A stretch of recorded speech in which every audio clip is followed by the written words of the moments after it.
Hopefully you could hear me. Welcome to MMA Sip and Smoke. 1 second, folks, as I determine here if we have sound. We got to always check the sound. Come on. We do have sound. Welcome to MMA Sip and Smoke with About Better. Man, it took me a while to get this going live here. This phone was, and Streamlabs was not cooperating very much at all. Today, we are going to discuss the next UFC event, which we'll have a minor discussion. As always, guys, I'm here to have a beautiful, smoke a beautiful cigar. This is Alec and Bradley's Magic Toast. I know nothing about it. I didn't know background research on it. We have had many an Alec Bradley cigar here on MMA Sip and Smoke. We have also had plenty of Hop Butcher beers. This one is a collab with Hop Butcher and Crushed by Giants Brewing Company. The notes here on it say that it's sweet grapefruit, pleasant pine, and a fruit cocktail. So I anticipate this being a very fruity beer. It looks like they have a crowd, maybe a Ministry, or who else can it be from Chicago? It's probably a Ministry. It doesn't look like a Ministry crowd. Maybe a New Order crowd. Hard to really see which concert this is here from this can. It probably is from Cabaret Metro. It's obviously a punk show. It has Simcoe, Citra, Galaxy, and Talus hopped Indian IPA. It is 6.75 by volume, live from Chicago. Concert beer. I can't see the band who it is. Maybe it was the Replacements or Husker Du. Who could it be? Who was this band? I can't really tell from the crowd, but I'm certain it's a famous photo from.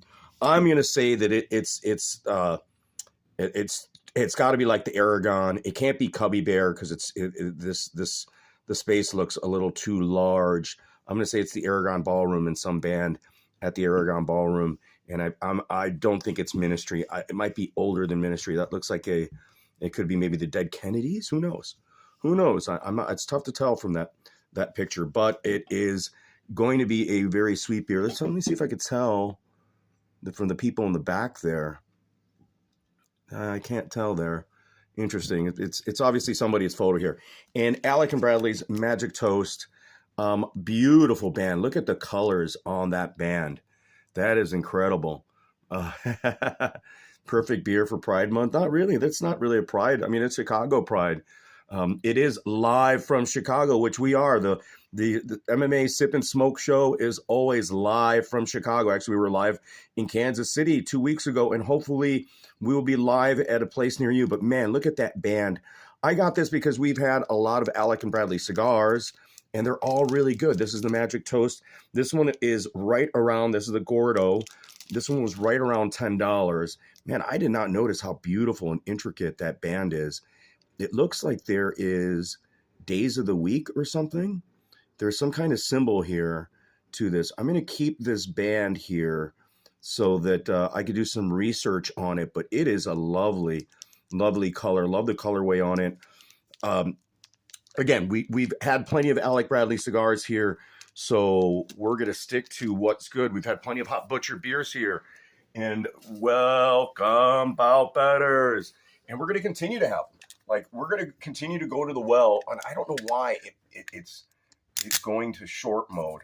I don't understand what's going on here with my Streamlabs setting, guys. It sucks. It really sucks that it's doing this. I haven't been able to fix it. I don't know how to change it. So in the meantime, I'm just stuck being in this weird screen mode, which is just annoying.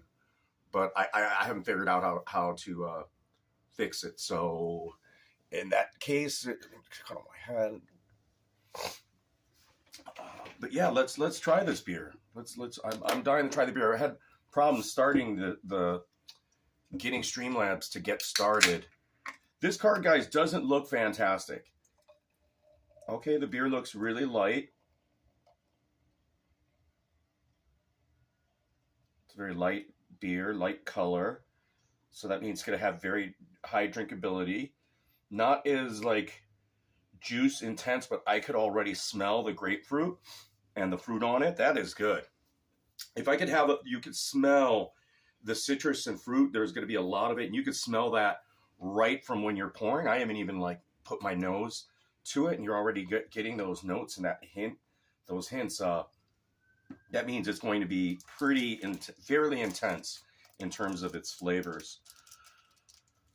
So welcome, bow betters. Yeah, so let's see the cigar. Alec and Bradley. See if there's anything on the band that will give me any hints. Now, I really do like their packaging. The Alec and Bradley stuff.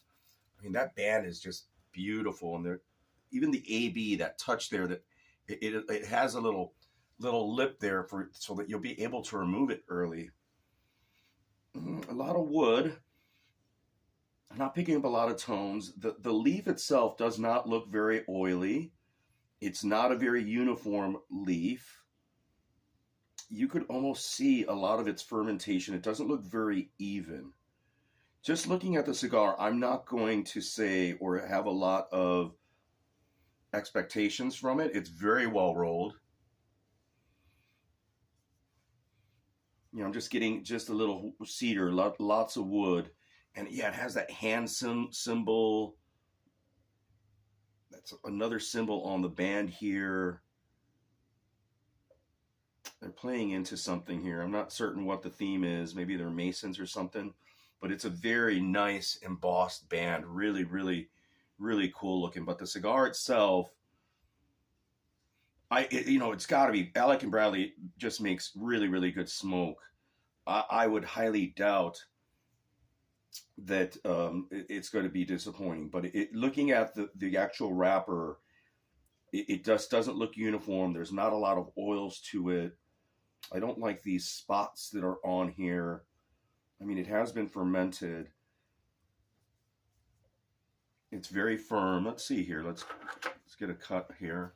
Oh, welcome, bow betters, to MMA Sip and Smoke. Thank you for joining me. Thank you for anybody that listens to this stuff. I know I don't have the viewership that a lot of other people do, but where else are you going to learn about and find some of the best cigars that money can buy, mainly from Benny's, but fine cigars and your perfect IPAs. Wow, that's nice looking, soft looking beer. Yeah, lots of citrus.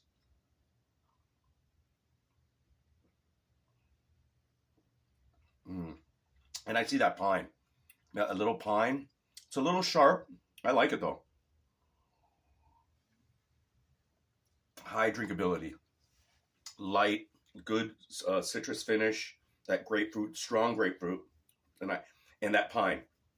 It has that sharp, almost like bitterness at the finish, but that's okay because we had that nice fruit, which is perfect for Pride Month being fruity. But how are things going with everybody? Ooh. The cigar, my lighter is on high.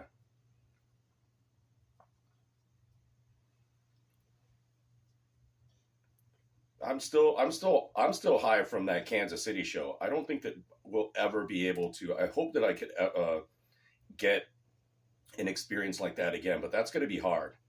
Getting the Dana White privilege tickets is just unheard of. I mean, it's just cool that we were able to get those tickets. I mean, it's pretty awesome. My head's being cut off here. Let me see if I could correct that. Get up a little higher.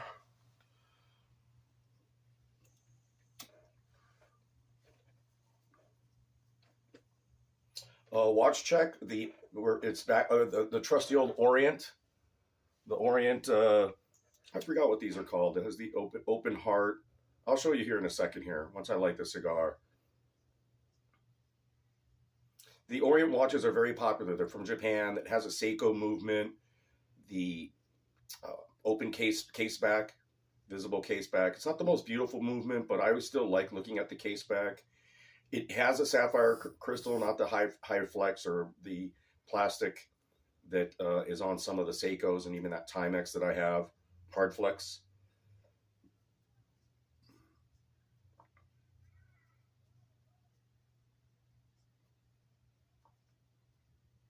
Again, I apologize for the camera, guys.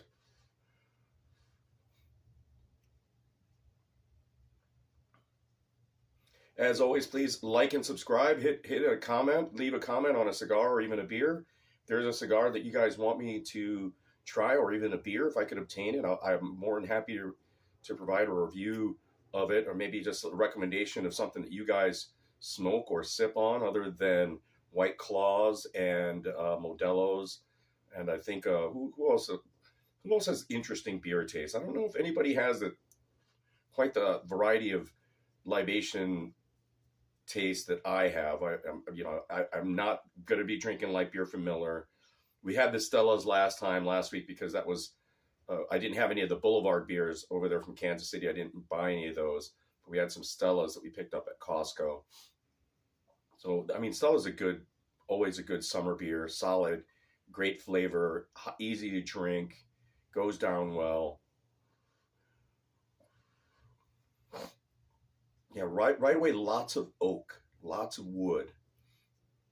It doesn't have that funk smell that I prefer in a cigar.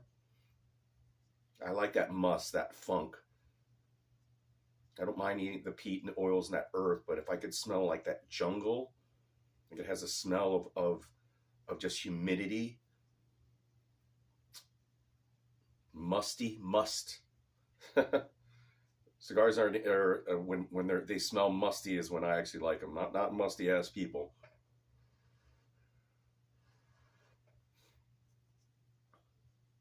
But yeah, it's burning well. Looks like I'm getting a good even burn here. Mm,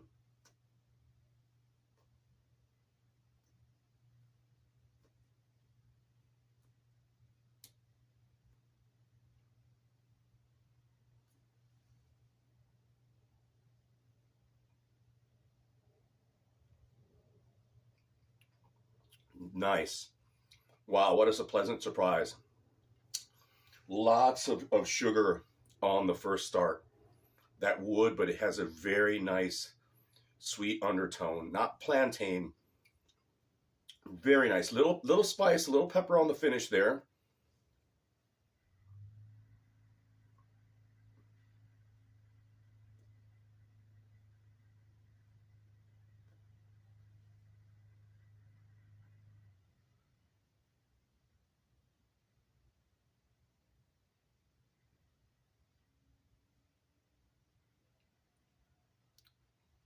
Very nice.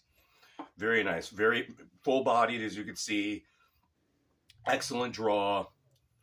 Little that earth and little slight pepper on a finish, but really nice, soft, sweet undertone. I think a lot of it could be the beer. These things are going to pair well. They're going to complement each other very well, and we'll see as we go and talk and as we smoke through this thing how it changes, because it will change. Remember, as always, the cigars always have a story, always a beginning, a middle, and an end. It starts a certain way, then it starts to fluctuate and become something else. And then by the time we're finishing the cigars, everything is married so well that in the cigar that it just tastes completely different than what it did from its start. And usually that first start gives you a lot of the indications of what the flavors are going to be. That first draw that you have is going to really set the tone for it. And we had a very good draw, great definitive flavors, and I like that.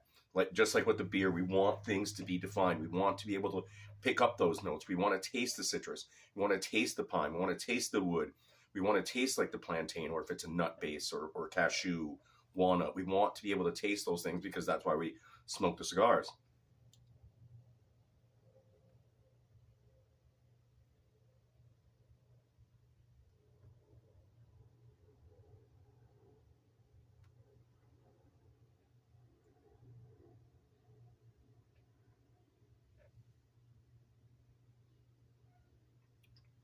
Nice. I see why they call this a magic toast. It has a complexity to it. It's more wood based and it has a toastiness to it. It's not necessarily burning hot, but I could feel the burn. It's still a full body, but yet it's light. It's not oil rich. It's just more of a lighter texture to it. I prefer the oil rich cigars to a strong, to a large extent. But this is really nice because, again, the flavors are very defined. Mm. Yeah, you guys seen this Orient plenty of times, and I wear it on this suede bracelet, not really bracelet, but band. Got it a little dirty if you spill beer on this band, but it's versatile. There's the case back with the open heart on the face there with the blue. I was wearing the blue shoes. It's just, my standard everyday sort of dress watch. I love the winding of it. It has a very nice tactile quality to the winding. It's a nice looking watch. I like it better. Most people don't notice it. I like it. I like the watch.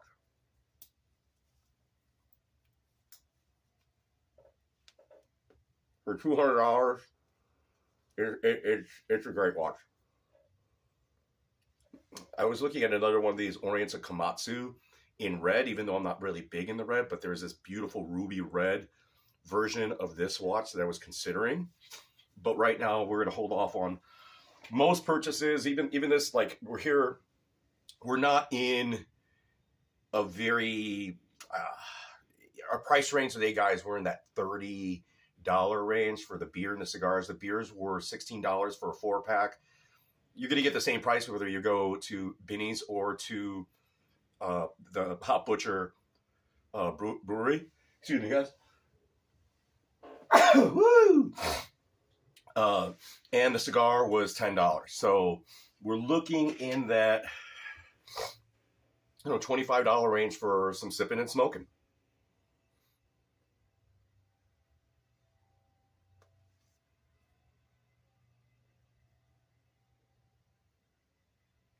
Nice. Yeah, very light, and that slight pepperiness at the finish, it is ever so slight, is nice. It's different. I enjoy that. I got to change up, expand my palate just like anybody else does.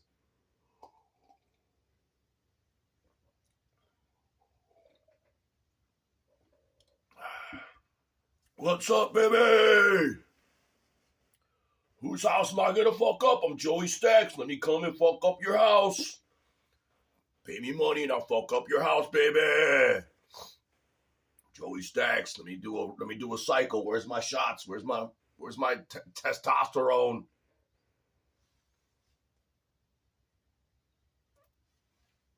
Wrap up of last week. Very simple, guys. I left my phone at home, unfortunately, when I went to work, but I only placed one bet. I won Jeremiah Wells, and I think he deserved a unanimous decision on that bout. Yes, he was knocked down twice, right? And he was definitely hurt a lot. They could have almost called that fight for Summelsberger. He easily could have. They could have stopped it because I don't know how Wells survived and was able to recover even while wrestling after being hit the way he was, because didn't, to me, I would have stopped the fight. If I were the judge, I would have stopped the fight probably because Wells just looked so bad. Joey, I know he won most rounds, yeah, by wrestling, and I won the money, so I'm happy. But I felt like that it could have easily gone the other way. I only put one unit. It was my only bet. Joey won the other bet that I had mentioned to him. The only other bet that I would have done, which is the Russian guy by TKO in round 1, which happened. I mean, that's pretty much what it was going to be. It was either going to be Blades by a decision or by a TKO himself after he weathered the storm in round 1. But for some reason, Blades decided he wanted to stand and bang with this guy who has a lot more power. All first round finishes, even in his amateur career, the guy hasn't gone to round 2. So that's the bet. That's the play. Even next time he's out, it's the same thing. You could hedge that round 1 with something else, right? That if it goes over a round and a half, right? Which was plus money in that particular bout.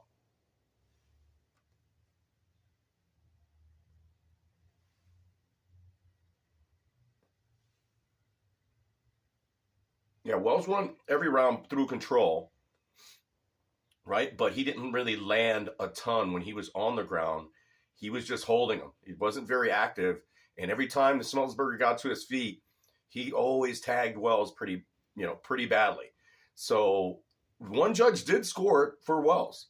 So I feel like, that just seeing it through a different lens, Wells, really looked really bad in that particular match. He has good wrestling, but not, as good jiu-jitsu as I thought. Um, I would have thought Wells would have gotten the submission if it went to the ground. Summelsberger, he didn't really do anything. He couldn't. He was stunned. So he couldn't work his jiu-jitsu. He had to control him. So, I won that bet. That was the only bet I think I mentioned even on the channel that I was worth going for, as well as the other not Manon Farrow, but the other Brazilian lady who's good looking, and that could have went either way. Like these fighters need to realize you can, as Dana's always said, and we've always said, you cannot leave these fights to the judges. The judges are not as skilled and as savvy as most fighters and even some fans, and leaving it in their hands, you're throwing caution to the wind there, and it's not really advisable because it will not go in your favor. You need to finish these fights. You need to finish these. Be a finisher out there, or else you're going to be, you're going to always risk, if you're a decisionator like a lot of people are. Jojo, he said he's on Bidet as a pick'em. And I don't like, man. Let's look at that Bidet fight here. Oh, against Jake Collier? I can see why. But I hate Bidet too. I mean, man, but that's I don't want to necessarily depend on Bidet at all.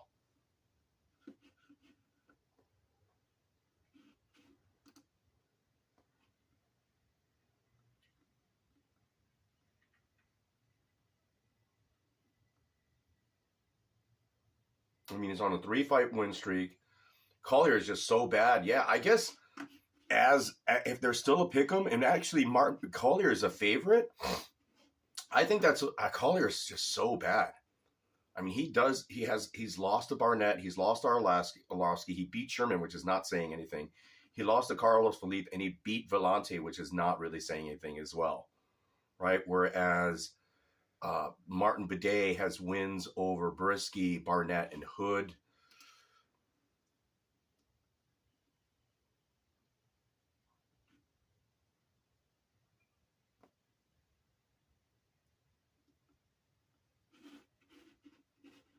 Yeah, Joey, that's not a bad play at all. At even money, I think that's a smart play. I'm not that impressed with Jake Collier at all. And getting Boudet actually at a slight value, almost plus money, against Jake Collier, who's just not very good at anything, doesn't stand out in anything at all. He was apparently a good athlete. He could have fought, like, I believe, at even middleweight or light heavyweight. The guy should just get on a nutrition program and drop down, right? Like, why are you at heavyweight unnecessarily? What is it that you need to do in your regimen if you don't have the frame that some of these guys have? I mean, like that, Curtis Blades frame is a heavyweight frame. Pavlovich that's a heavyweight's frame. Cyril Gahn is a heavyweight. Jake Collier is not a heavyweight. I mean, he just doesn't have that frame. He's shorter.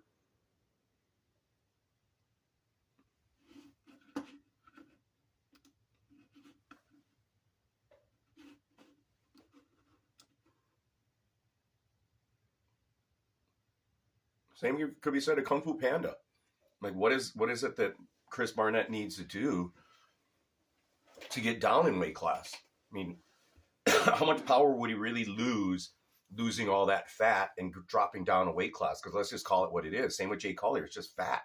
It's like me, just like, I'm going to decide I'm going to be in middleweight, because I have an extra 40 pounds on me, so I could drink beer and eat what the fuck I want, and I'm going to still fight at middleweight rather than dropping down, getting rid of the fat I would have to get down to like 145, and not even 155, get down to 145 or 135 and fight down there.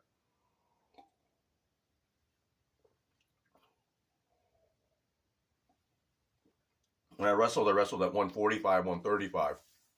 That would be my wrestling weight.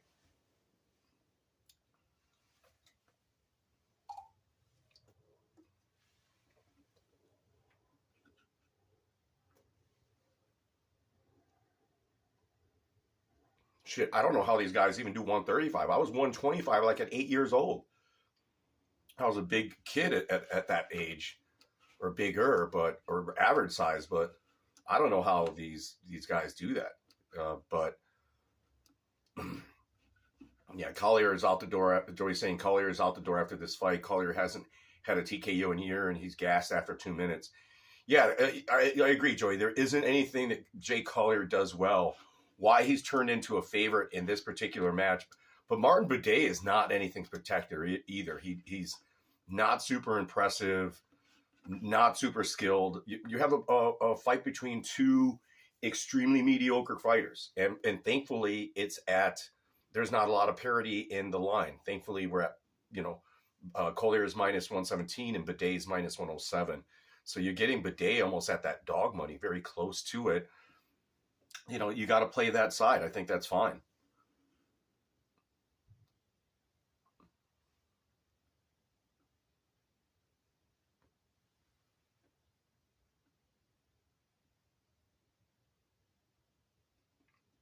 Yeah, there's some other interesting spots here to look at.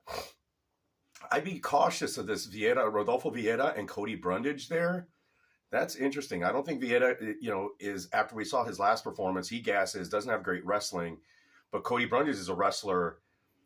I think that Vieira has that jiu-jitsu upside, but really there isn't anything here that look at Song Yadong and Ricky Simon. They're almost at even money too. That's going to be a war. That main event's going to be pretty damn good. I just don't see. I think that maybe Joey's play might be one of the better plays gambling wise on this card. Even like Smellisberger and Wells last week was one of the better fights to bet on. Right? When you get, sometimes it's good not to chase the plus money. When you're interested in either fighter, if you're interested on the Jay Collier side and you're getting close to even money, those even money bouts, if you feel a certain way and you think a fighter has an advantage, those are really the plays to take, right? Like going large on a dog entails big risk. Irina Alazeskeva, it's just tough to really, Journey Newsom, it's tough to bet him against Brian Kelleher. Although Kelleher has shown that, a big brawling style, willing to get hit, gassed a little bit in his last particular bout. Nathan Levy versus Pete Rodriguez. Even Nathan Levy, he's good, but how good is he? I think it's only his second UFC event. So let me go back to the event here. Sorry to jump all over the place. Let's try to have some structure. Let's start with the first bout, which I do not know either of these, or don't recall if I know either of these women. I'm certain that I've seen them before, either through Dana White Contender Series, but I'm off of it. I do not know anything about Haley Cowan and Jamie Lee Horth. Horth is 5-0. There's not a lot of information on UFC stats on her. So I'm just going to avoid that particular bout. I'm not really interested in it. And where are we at money-wise? Yeah, it's another one that, Haley Cowan is plus 102, and Horth being 5-0 is going to be on the favorite side. But I don't know enough about either fighter. I recommend doing some research on it, and that might be a fight that you want to take some action on if you do your background research on this Horth and Haley Cowan. Let's see if Real News knows anything. What? Joey's saying Cowan was on the Contender Series. Yeah, I thought I saw her on the Contender Series, and if she's plus money, that might be the side to take there. Nothing great, but that might be the side. But have to look at this Jamie Lynn Horth. They're giving her a chance. But if Joey says that Cowan looked good on the Contender Series, need to go back and watch that Contender Series matchup and see what's there. But so that might be the play right there. Brian Kelleher and Journey Newsom, it's hard not to Mazarov, Brian Kelleher is just always fights for your money. But at that price, I'm not willing to back Kelleher. I'm not willing, definitely not going to parlay him. I'm just not that impressed with Journey Newsom either, right? He's coming off a loss as well. He has a win over Garcia, loss against Costa. He's got like 1, 2, 3 losses in his last 5, and that's the same for Kelleher. I mean, the stats are the matchup and the stats are based on skills. But that being said, just both these guys, being fairly even. I mean, statistically, Brian Kelleher has some advantage over him.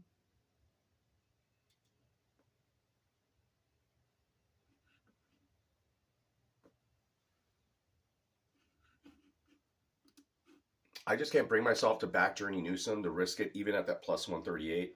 I would rather had him be a bigger dog for me to try to chase that. I'm definitely not playing Kelleher.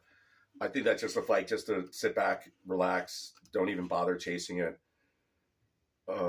If Horth is coming up to bantamweight, normally fights a flyweight, that's not good.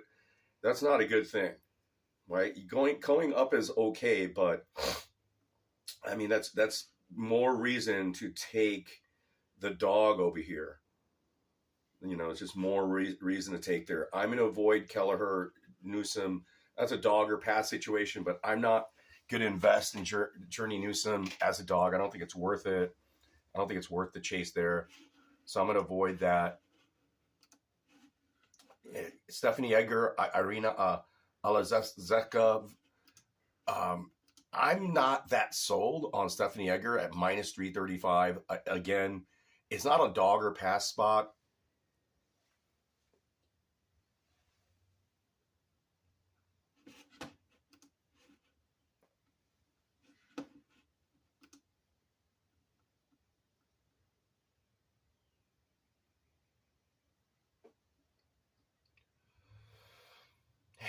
Yeah, I mean, Egger, it's her fight against a newcomer. It's her fight to win. She's got all the experience.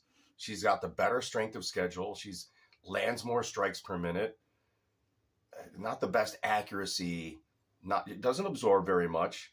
Great takedown, great wrestling. It's she's got a win against Clark, lost against Cortez, lost against Perez.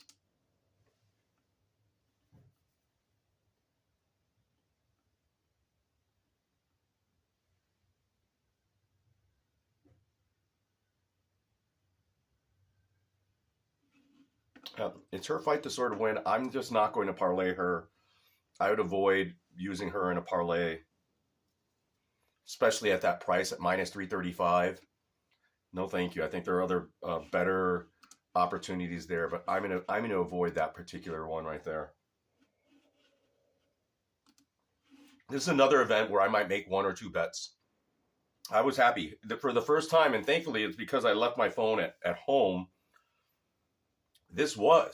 Last week was the first time I made 1 bet. And my friend Cheyenne always tells me, Roberto, you need to do is just make 1 bet. Of all the things that because you win a lot of bets and I pick a lot of winners, he's like, stick to that 1 bet and do a max bet, throw your 400 or 300 on that, what you think is your best pick, and just do that. Forget about all these over-unders, forget about all the props that I play. And last week, just on the money line, I played Wells on the money line, just $100.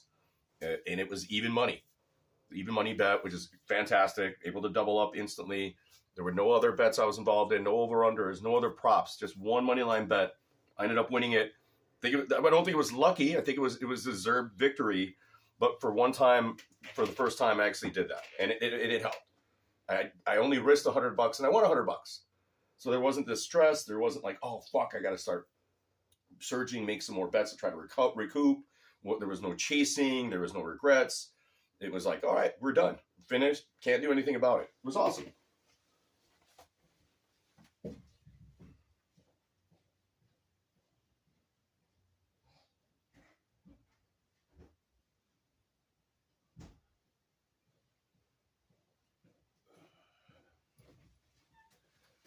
Super drinkable beer, guys. Super drinkable beer. Goes down smooth, goes down fast, not as pungent. Yeah, once you're drinking it,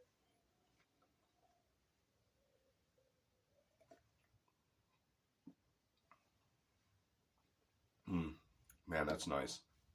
That's a good summer beer. That little pine finish. That's a nice summer beer.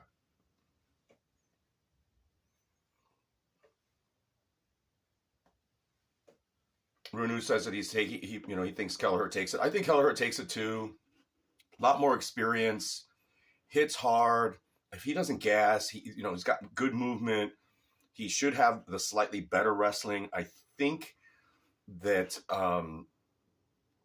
Journey Newsom just doesn't have the takedown defense. But Kelleher doesn't do. He's got that guillotine. He could do a club and sub maybe. Kelleher's just got that. Kelleher fights for your money, and I always enjoy fighters that fight for your money. He's not going to go out there. He tired a little bit in his last bout, but he always, he's out there trying to seek a finish. He's always trying to hurt his opponents, and he fights really very actively, and I like that. I like his style. I just don't think that he's just not at that high tier. So I'm not gonna bet it when I don't feel a certain way.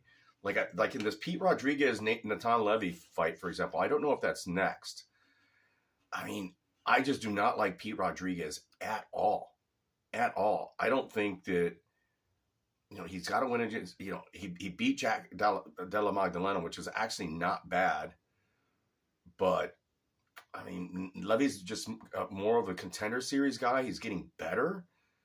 He averages better takedowns. We haven't seen his jiu-jitsu, but he's got supposedly a jiu-jitsu black belt. Pete Rodriguez as a striker is just, dangerous, lands a lot more strikes, is not as accurate, but look at what's horrible about Pete Rodriguez. He lands 10 strikes per minute, which is insane. But then what's even worse and even more insane, which is bad for him, is that he absorbs almost 12 strikes per minute. So absolutely no striking defense. Even though Levy is a little bit more of a Taekwondo jiu-jitsu guy, he still absorbs only 3.52, and he only lands 4 strikes per minute. He's more of a takedown. He's looking for that takedown. He's got great takedown accuracy, but the takedown defense on Pete Rodriguez is great. But I think this is going to go to the ground, and I think Levy can get a finish. I think this is going to be a fight that does not go the distance. These guys are going to finish each other. I don't expect anything completely boring, but I think even Levy on the feet has some.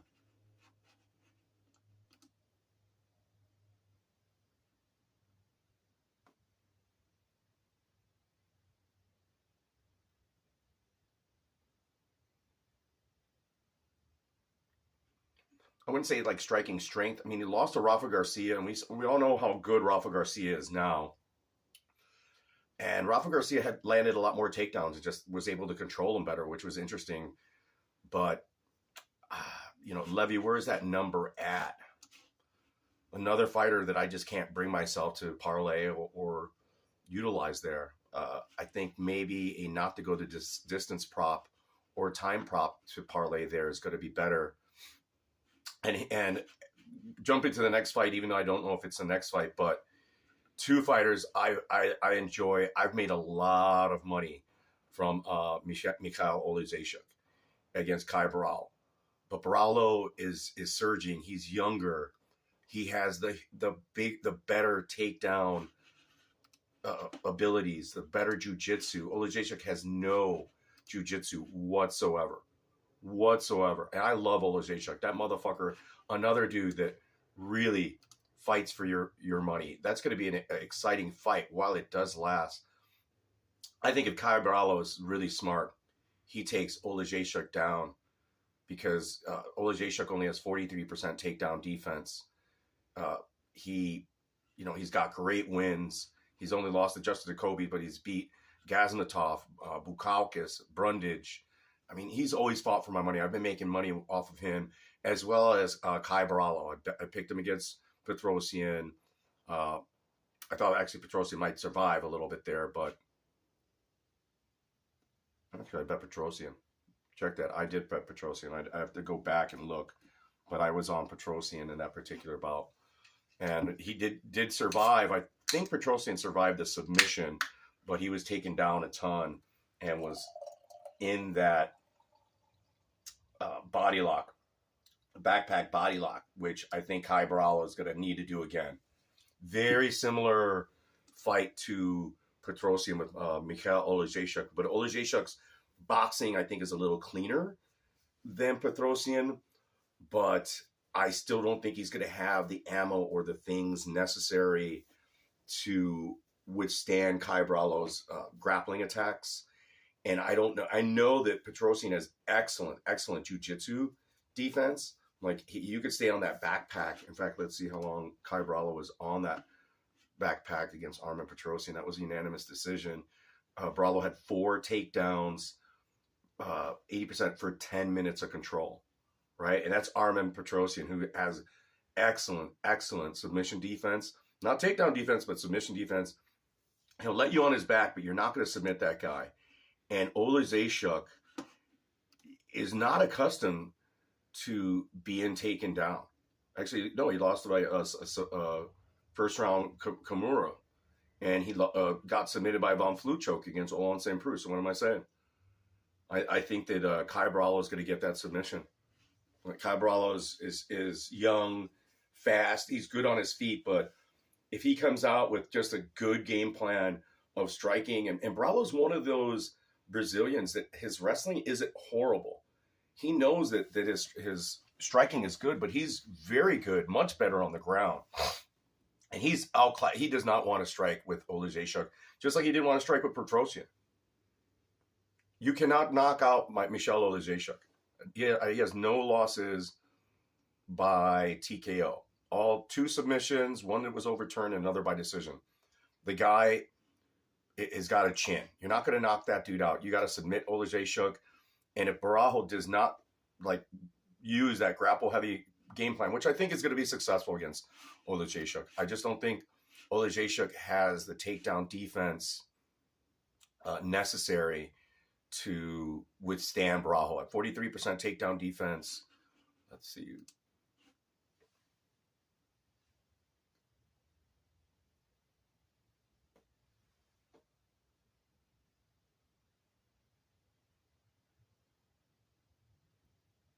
I mean, he's a southpaw. Yeah, I think the line is correct here.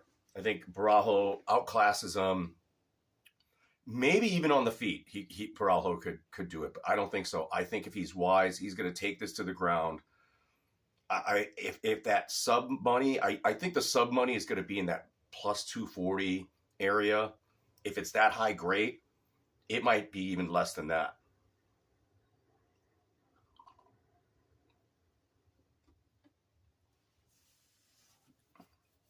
I think if Olejniczuk, and I love me some Mikhail Olejniczuk, love the way he fights for your money, tough guy, tough to take down, but I think he's going to get taken down and submitted.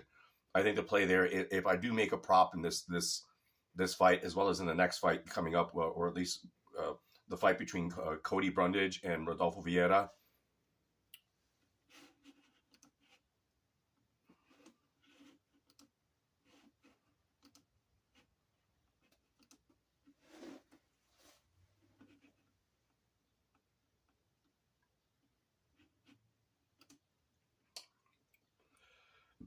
We saw how bad Rodolfo Vieira's wrestling is.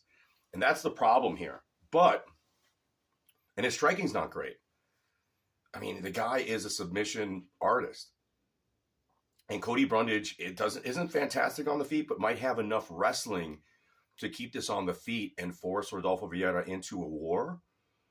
Where I think this is either Vieira by submission or Brundage by a decision. If Brundage could just keep it on the feet, use his wrestling, but he's more of a jiu-jitsu guy. He wants to get it on to the ground, but he does not want to go to the ground with Rodolfo Vieira.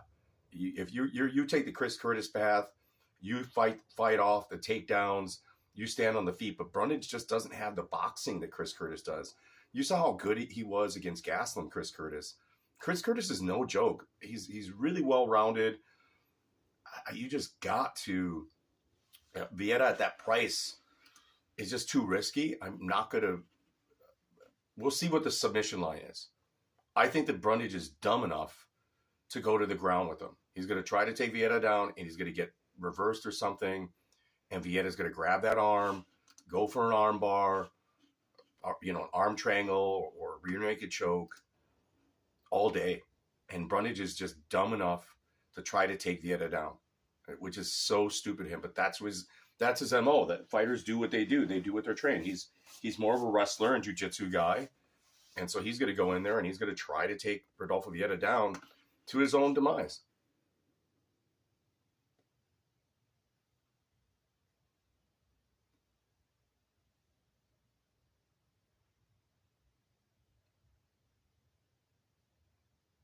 Real News saying that Pete's coming down from 170, throws hard. He just didn't connect against Jack Della. Said, I won't take Levy favorite, but maybe under 2.5. Yeah, I think so. I think in that particular bout, I think not to go the distance might be the play, but I don't, it might be chalk. It might be chalky. Might be just find a better spot. Stick with like Boudet or maybe Cowan Haley, right? Oh, that number just changed as we spoke. Cowan Haley, money's coming in on Cowan Haley. She just got a little better. So as we speak, numbers are changing. And Real News also said Brundage was going to get Olajaychuk in a sub. So I'm definitely with Barajo here. Yeah. Barajo is going to get that sub. I think it's going to happen. Let's just see what the number is. It might not be worth chasing because Olajaychuk is,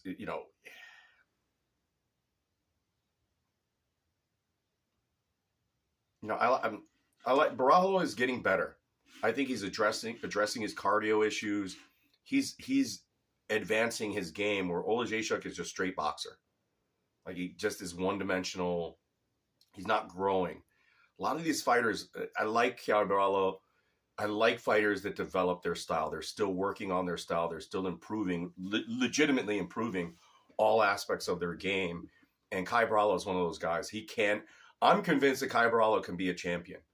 Like he has the skill set. If he learns certain things and crosses that plateau and hits that, whatever it takes, like that got Oliveira there, what got a lot of these fighters that they hit that next level, like Volkanovski. Barajo has that. Barajo has that ability, I think, to be a champion. It's just if he's going to stick to that discipline of learning. Whereas Mikhail Olajaychuk, I hate to be critical of him, just one-dimensional. He's good at box, tough motherfucker, but doesn't have a ground game at all. It's going to be a fish out of water on the ground, and Barajo is an anaconda down there. Everyone who says he has Barajo, Boudet, parlay.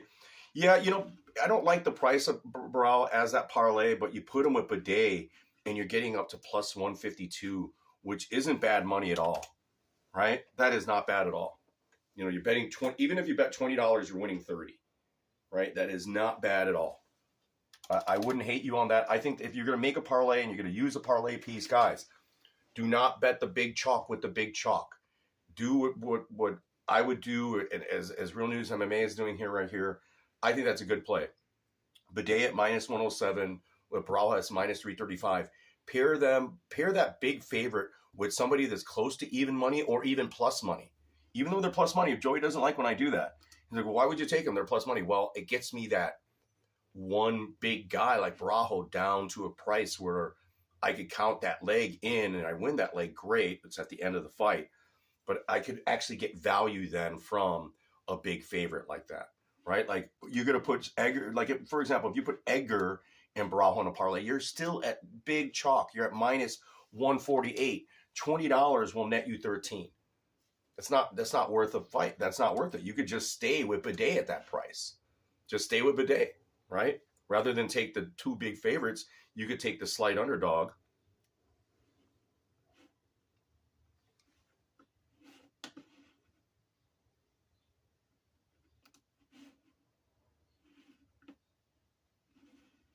Yeah, and you went with 15 to win 36. That's not bad, man. Not bad at all. I think that's a good bet.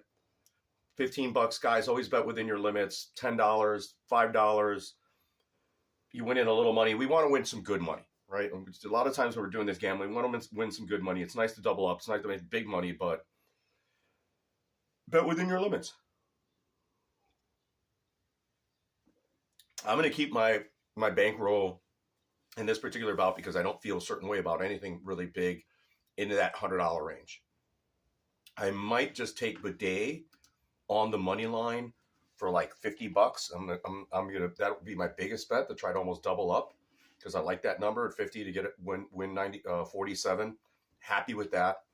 So I'm gonna do that and then might prop out or do that. See Kai Brallo. I might just chase his submission line depending on what it is. But I have a feeling they're going to give us a submission line at close to even money. They're going to put his submission at like plus 110, like close to even money, which is going to be risky. Because what if he doesn't get it's just going to be a little more risk. They're not going to juice it up for it, or they're going to have it juiced up. It's not going to be as meaty as we want it there. So it's still not a bad play, Real News. Not bad at all.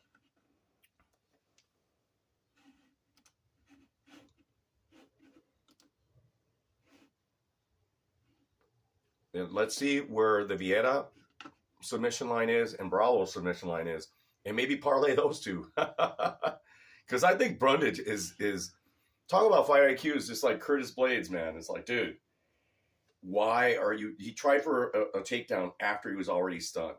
It's like your best. You do what you're best at, and that's what Brundage is going to do. Brundage is best at wrestling, so he's going to wrestle.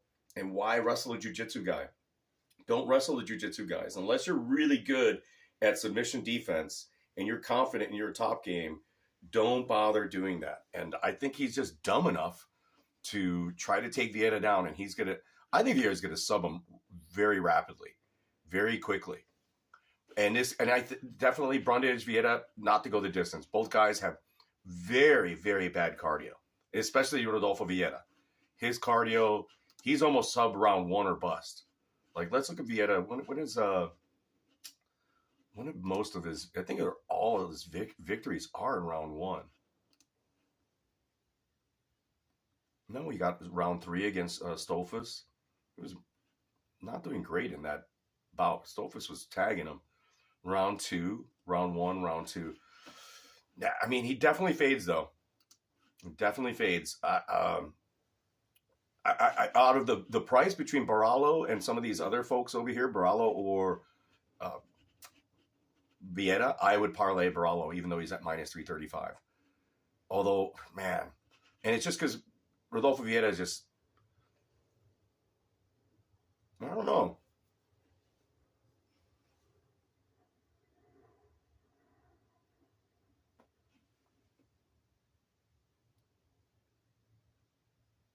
Juicy J at chalk money.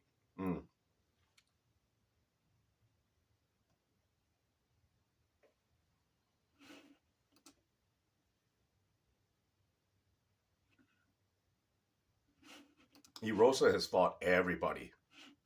It's his fight to lose. He's got tons more experience. I mean, he's good on the ground. He's good on the feet. Juicy J is a little underrated because he's just so inconsistent, right? He's been doing a lot better lately, but he always fights for your money. Exciting fighter. Yeah, he's 28-11. And this other dude, Fernando Padilla, is 14-4. Newcomer to the UFC. Juicy J is very active. Lost to Caceres. We beat Hakeem Dawodu. It's a good win. He beat Jourdain, which is another big win. Losses to Choi. Got KO'd by Caceres. Decision over Dawodu wrestling. He subbed Charles Jourdain. Lost by TKO in the first round, assuming with Choi. He beat Nate Landwehr with the flying knee. That's a big win right there, too. He beat Sean Woodson by submission. That's a big win there, too. Woodson's really good. Lost to Arce by KO. Lost to Smith by KO. Lost to Tahura. His chin is suspect, but I don't know against Padilla. if Juicy J just goes in there, you know, does his thing, mixes it up really well.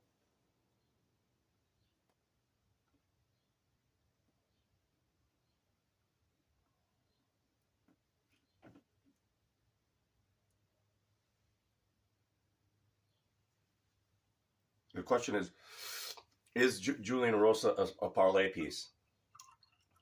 That's my question, at least to you guys.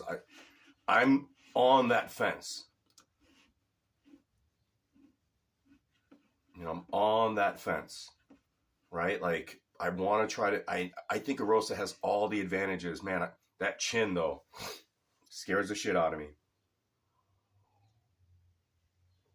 Although he got tagged his last fight, and his chin held up. His chin held up a couple times. So, man, I don't know.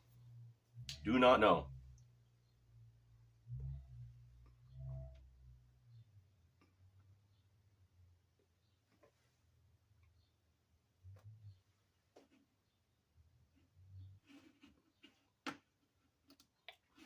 And in the main event, yes, to go the distance is plus money, not to go the distance minus 167. So I think they're seeing Yadong by KO and Simone by submission is what the bookies see. I love me some Song Yadong. Love me that dong. Yes, I said it. I love me that dong. I mean, Sandhagen. I mean, how good is Sandhagen though? Song Yadong. Sandhagen dominated fucking Song Yadong. Dominated him on the feet. Like, yes, he had one takedown, right? Takedown, but the control time for Sandhagen, almost 4 minutes. Good job of holding him.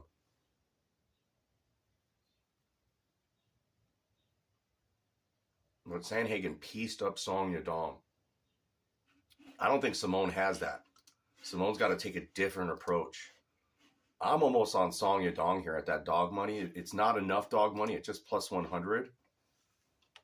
It's just not enough. But it's you know, I think Song Yadong could pull it out here. But Ricky Simone's wrestling, his tenacity. But that's all Song Yadong does is practice his takedown defense. And I don't think that Simone's boxing and kickboxing is anywhere near Sandhagen. He's to do what Sandhagen schooled him on the feet, which is rare for Song Yadong. Song Yadong is one tough motherfucker. So is Ricky Simone. I like that we're very close with the money here. Yeah, Smeagol, I don't think that's a great Song Yadong and Bidet. You guys are all on Bidet. Which is convincing me that maybe I got to put a bet in once we're done here on that Bidet. We got to put in that $50 on Bidet on the money line where it is right now before everybody else jumps on it. And I like that idea of putting in Song Yadong at plus 100 with Bidet at that minus 107 plus 288. That is a very nice parlay right there, brother. You know, I like it as well because I also like that fight to go the distance. And did I say it's plus money to go the distance between Song Yadong and yes to go the distance is plus 125. Maybe if they let you do the same game parlay like Song and yes to go the distance, or maybe Song gets that finish. This could be one of those events that don't leave it in the hands of the judges. Maybe Simone's able to like withstand Song Yadong's arsenal at first and starts to get some takedowns and just has to do everything that he can to just hold Dong down, hold the dog down, Dong, wrestle the Dong that, it would, get to the judges and be a crazy decision.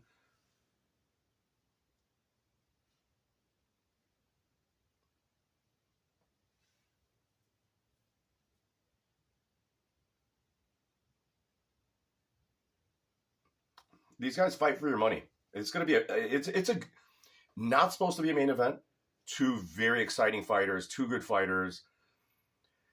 let's hope for a good event. We enjoy it anyways. It's going to be fun. It isn't a horrible betting card at all. Did yeah, we talked. No, I didn't. Oh, Cody Durden and Charles Johnson. No, we didn't discuss that fight. Cody Durden. This is Durden at that dog money when he's a dog. Right? The guy's got great wrestling. Charles Johnson didn't impress. Was supposed to be wrestling and doing a better job last fight. I was on Johnson, I believe. Who was I on Johnson with? Or is that next? Is that next week? No, it's this week. I was on Johnson against Osborne, and that was horrible, man. I mean, Osborne took him down. That was a horrible. I mean, Johnson gassed. How could you? I couldn't believe he gassed like that. I mean, I was really high on Johnson, and at 165, no way. I got to take Cody Durden all day in this fight. Seeing how poorly he did against O'Day, I have to, Cody Durden is on a 2-fight win streak. 2 losses out of his last 5 were, Johnson's got 2 losses out of his past 4. Johnson is supposedly the better wrestler, supposedly the better boxer, but Cody Durden's just dirty. I got to go with Cody Durden on the money line there. I don't know if I'm there yet. I don't know if I'm going to do that. We'll see how much I have left from the parlay that I decide to make here.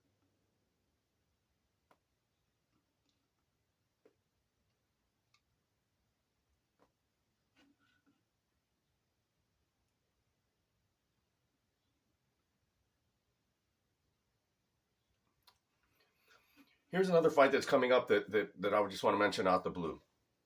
Kron Gracie, Charles Jourdain. Jourdain will piece up Kron Gracie. Why Kron did not take down this dude in his last bout, I have no idea. But if Kron just, why don't these jiu-jitsu guys fucking wrestle, get across the goddamn octagon, take these motherfuckers down and submit them? They do it in these competitions, and it's Kron Gracie.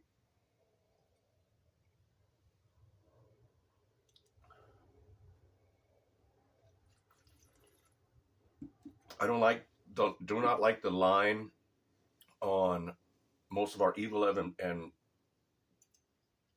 Bryce Mitchell. Mitchell's might be biting. What he doesn't realize, Bryce Mitchell, is that Evil has great takedown defense. Great takedown defense. Got a great jiu-jitsu game of himself. Great top game. Great jiu-jitsu defense. Good jiu-jitsu. Bryce Mitchell, I don't know why he's taking these fights, but he's smart to do it because he's trying to get back in there. He's taking on the top of the top. And I agree with that from some point, but I don't know if he's made the adjustments necessary from that last loss to win that. But just sticking with this one, Cody Durden. I got to go with Cody Durden.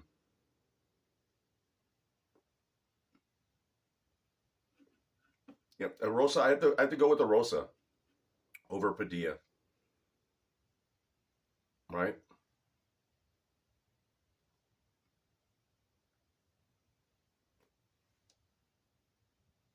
But for what I'm using as a bankroll, I'm only going to bet $100 this week. I'm putting that 50 on Bidet, which is going to be the primary bet. I'm going to put something on Barahu by submission and Bieta by submission as well.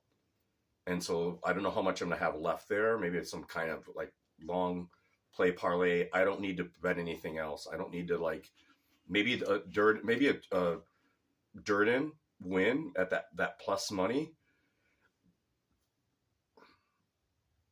at plus 132, maybe a 20 on him. Yeah, so I'm going to have like 30. Yeah, that's it. I'm going to do 50 on Martin Bidet, 20 on Cody Durden, and then $15 on Barahu by sub and $15 on Vieta by sub. And maybe add something to that right there. But those are going to be my bets. My bets for this night are going to be Martin Bidet on the money line at -107. Kai Brallo by submission. I don't know what that number is going to be. Hopefully it's something decent. I'm anticipating it's going to only be like +110, +120, and then I might just be off of it. Vieta by submission, I'm going to anticipate that's going to be like at least +150. Again, going to be on that, but not so strong. I might have to break out a little bit more money and take Song Yadong on the money line, as well as Cody Durden on the money line as well. Those will be my bets for this event, and maybe not. Maybe I'll even cut it back. So I won't need to bet that Padilla Arosa. I won't need to bet these other particular bouts. Yes, I'm the bout better. I used to place a bet on every single fight at every event, and I just stopped doing that. But that's it.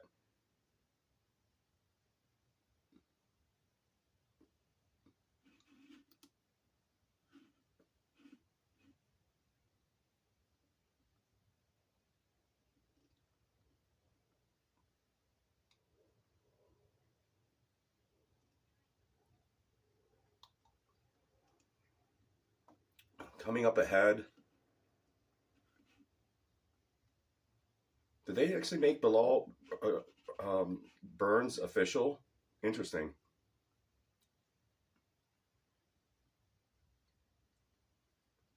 Yeah, I'm not liking most of the fights that we have coming up. I do like Drew Dober as a parlay piece now at -215 against Matt Frivola all day. Drew Dober is surging. He's getting better and better. That dude is a better, just he's only going to lose to the top of the top, and I think he's going to beat Matt Frivola easily. I mean, something could change, but I think for if you want to do a futures parlay, using somebody this week with Drew Dober at that -215 line is going to be a little bit better. If you could invest like Bidet and Drover is +185.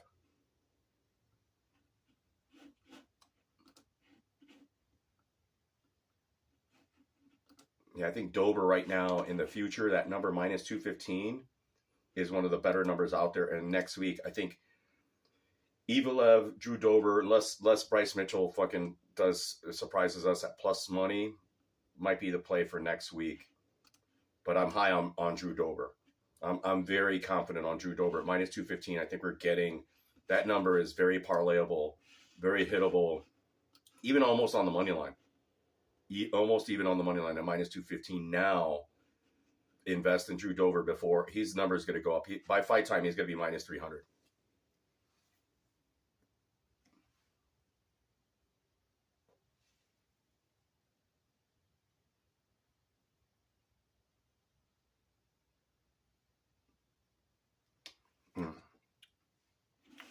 Yeah, so those are my plays. Yeah, Dober KO. Yep, absolutely real news. That dude's a beast. He's got a chin. He's got a chin. And Frivola doesn't have a chin. Frivola's got no chin.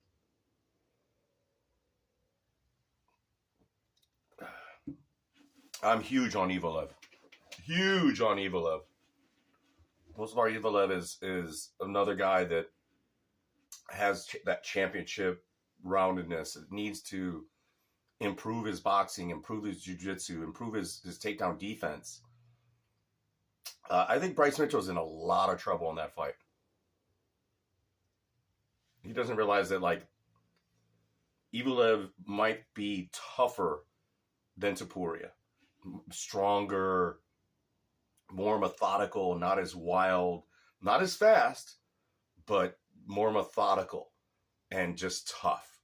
Evelev is no fucking joke. That dude, Evelev reminds me of like that. He's probably like a little Russian kid that's been fighting since he was 16, 15 in those fucking the sand over there in fucking Russia someplace, and never really talked and was just very quiet. That Evelev is one bad dude.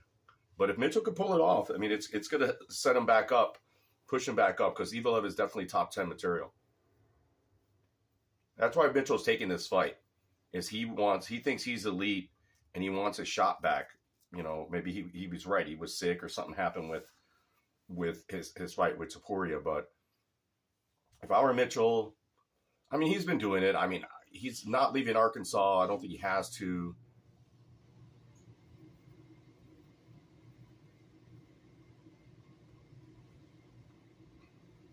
Yeah, Evelev is no joke, man.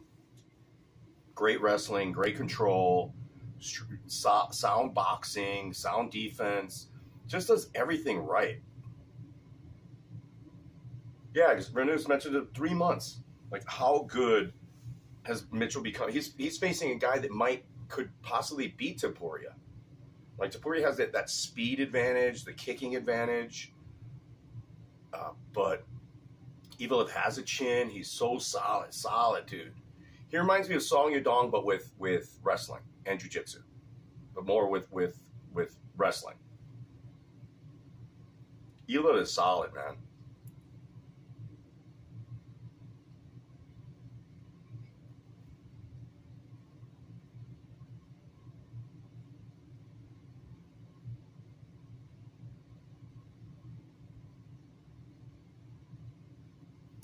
Magic Toast.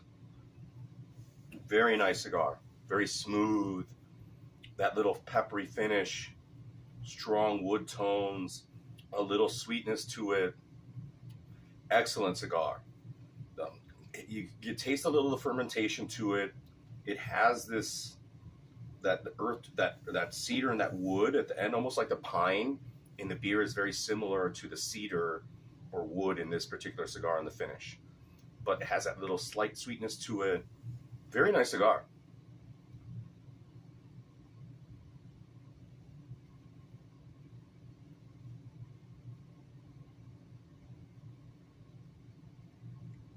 That's it for the MMA. We could talk a little bit more. We're going to just enjoy the cigar. I have a little time before the girlfriend comes over. We're going to go out to dinner or do something like that. Maybe go bowling. Who knows? I'm going to do something. But if you've made it this far, you are about better. I appreciate all of you guys sticking through, but I'm going to stick through it. We're going to have a cigar. We're going to finish, have another beer. We're going to talk about whatever. We're going to jump around a little bit. But if you've made it this far, I appreciate you. You guys are about better. Good luck this week. Enjoy. Get a nice cigar to enjoy for yourself. Get a good beer.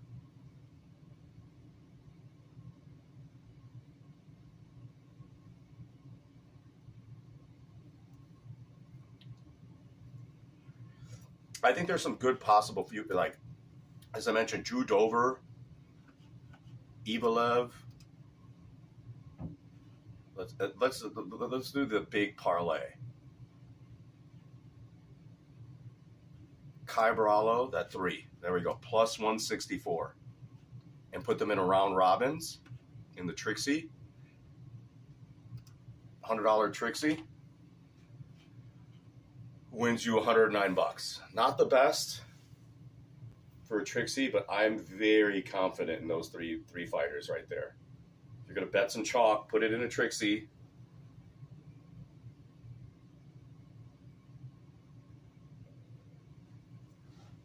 $100 Trixie wins you $109.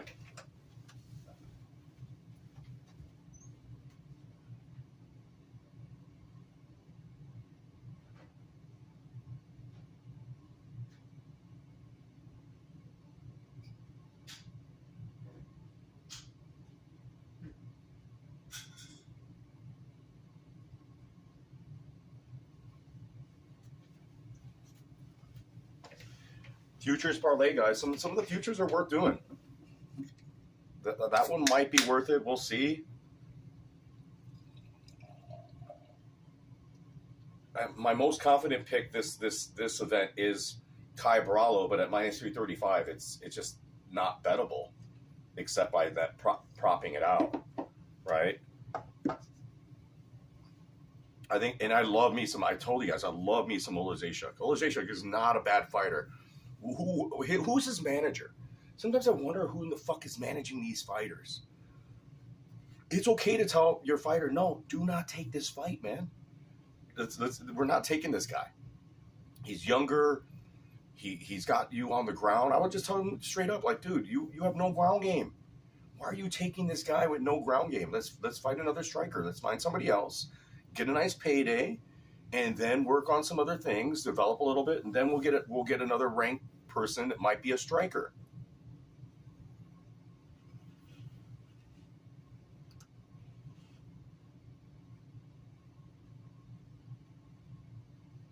Gio, what's up, Gio? Long time no see, buddy. Where you been at, Gio? Hopefully everything's well with Gio. Gio doing pretty good things, man. The tech guy now.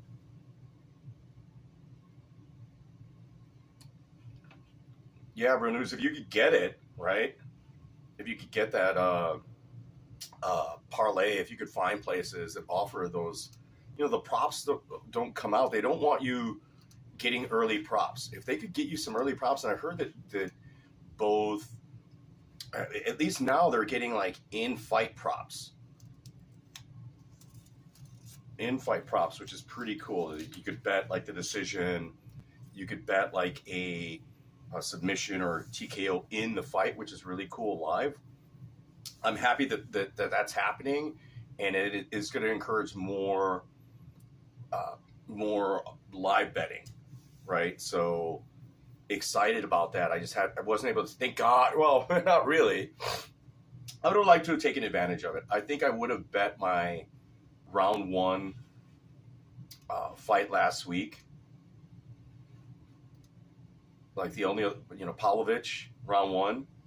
That's the only or the way I saw the fight going between the two ladies. Like, man, I love me some Norma Dumont. I knew that was going to be decision. It just not a good fight, man. Not a good look for either woman. But, man, Norma Dumont.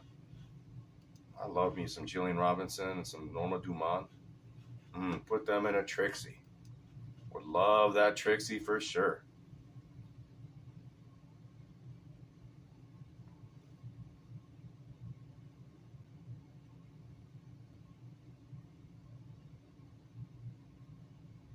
The Magic Toast of Alec and Bradley. Great cigar, nice flavor, unoffensive, medium to full-bodied smoke. The pepperiness is gone now, which is awesome. There's not that pepperiness there. The slight oils. It definitely, this cigar, what I would do with this cigar, Joey's like, no product reviews. Well, I'm done with the MMA talk at this point. I'm done with, this is MMA Sip and Smoke. We're still MMA Sip and Smoke. We're talking about the cigars, talking about the beers. What other MMA you want me to talk about? Like, you want me to go, let's go in the future. Let's go in the future here. Marina Rodriguez, Vera Jandiroba. Rodriguez is another parlay piece, guys.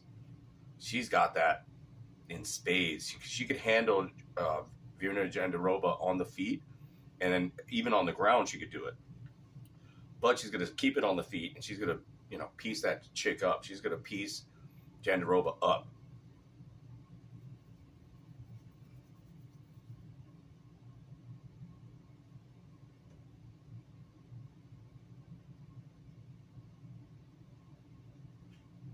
Claudio Ribeiro, minus 215. Not liking that one.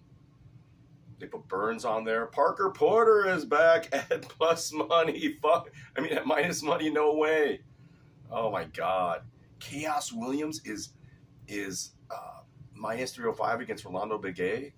What is that? Man, there's some crazy lines on that May 6th card, guys.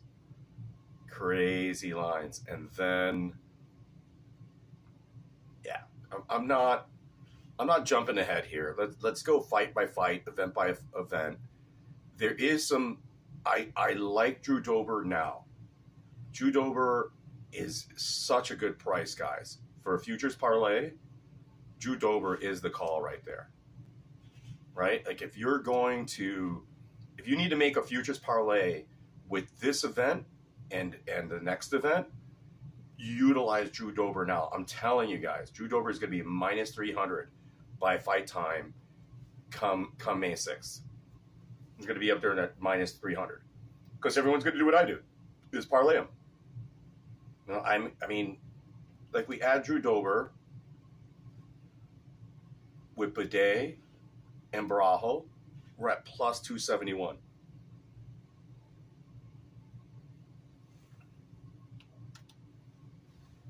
We throw $30 at that.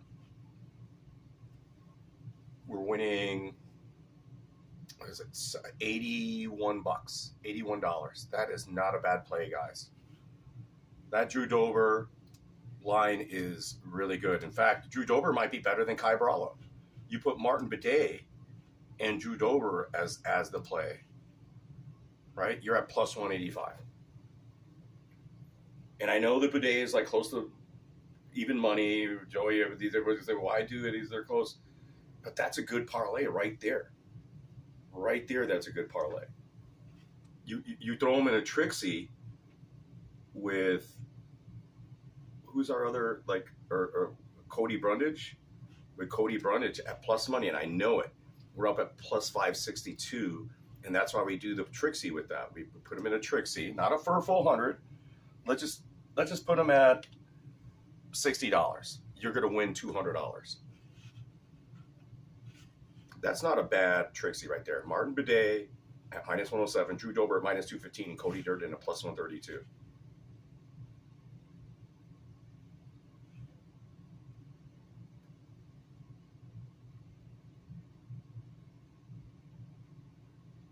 Joey, this is a product review channel. We review beers, we review cigars, and review fights. That's what it is. It's a review channel. We review products. Fights are products.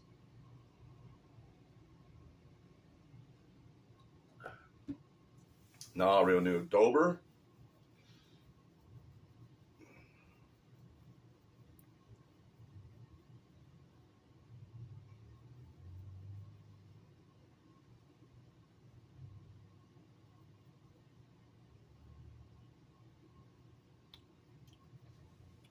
Frivola is a beast, man. Frivola is a beast, but he's a man. But then Dober's actually smaller, probably. I'm actually taller than Matt Frivola. I saw Matt Frivola in Kansas City. I'm fatter than him, but I'm also bigger than him. And Dober's small and compact, and I don't know, man. I do not know.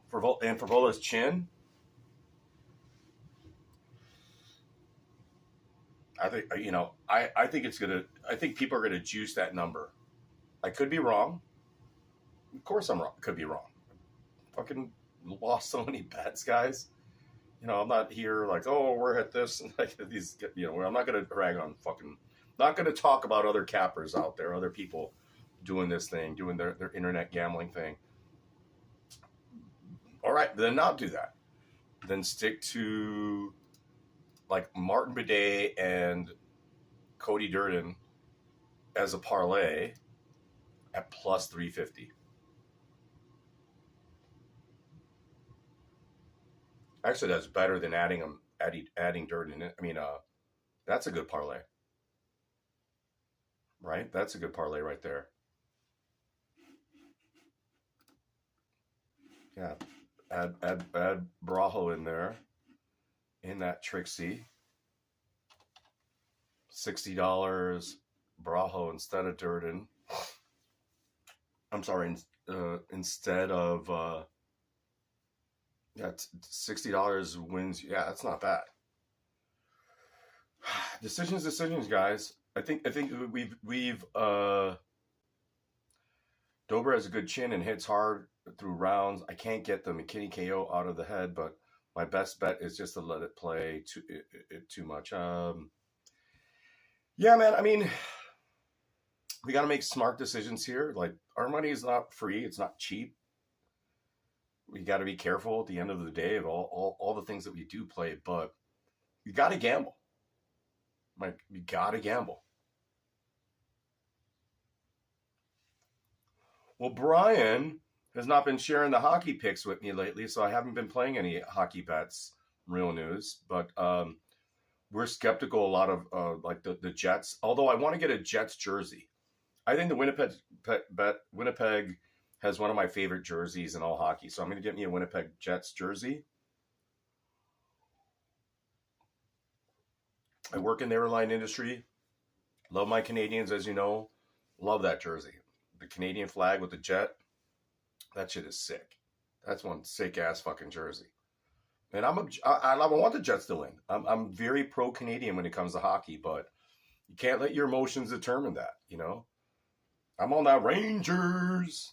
We all know the Rangers. And in real news, mix up what you know. Good idea, brother. You know MMA. You know hockey. Fucking parlay that shit, bro. Mix that shit up.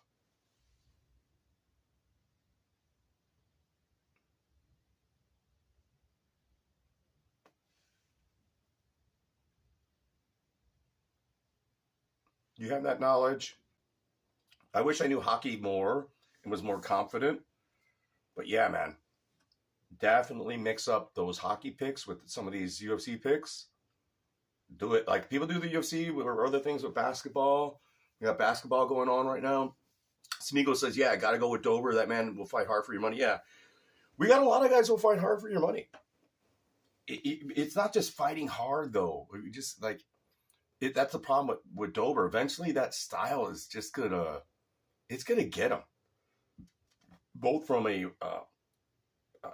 submission style and willing to take it. Is you know it's risky. Renew says he has 2 mixed parlays up on Twitter still going. He needs Edmonton in one and the Rangers and Bruins in another. Ooh, I don't, man, you on those Oilers, man. I love the Rangers and Bruins, and I hope that they all pay off. I hope that Canada, I want to see a Canadian fucking Stanley Cup champion. Come on. Let's go Canada. But the Rangers, I'm on the Rangers. I'm on the Rangers. They're my favorite team. I've won money on them this year. Can't believe I'm saying that they're my favorite team. I don't really know hockey that well, but I'm betting and watching. We've watched more of the Rangers games than anything. I just enjoy watching the Rangers play. I enjoy those games. So there's too much emotion there to really bet, but I'm stoked on the Rangers. Everybody wants the Boston Bruins. They were the best team this year, set a bunch of records. I would love for all fucking I would love for the Winnipeg Jets to bet the Kings. Beat the Kings, but bet the Kings. Oh man, a lot of strong teams in hockey, period. Any of these teams could win it. Any of them. Hockey has the best parity in any team sport this year that I've ever seen. Limited amounts of hockey. I don't know hockey, but I love all these teams are really good hockey players. I have so much respect for hockey players.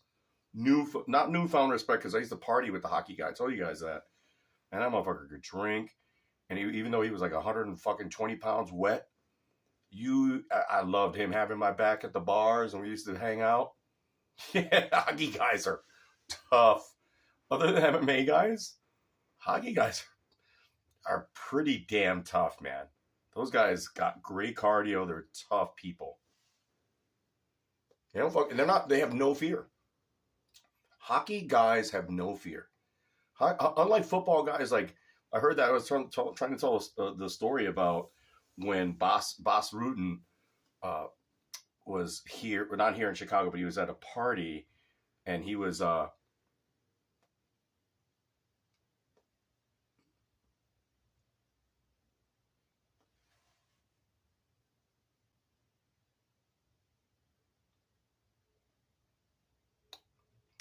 and I forget his no hair having asked, like this football player was, you want to step outside? And Boss was like, are you sure you want to step outside with me? He probably looked around and was like, you talking to me? I don't think that's a good idea. He told him it was not a good idea. Hockey guys are like that too. Hockey guys will tell you like, that's probably not a good idea. Even an MMA fighter, like people sleep on hockey guys. Hockey guys are really, really tough dudes.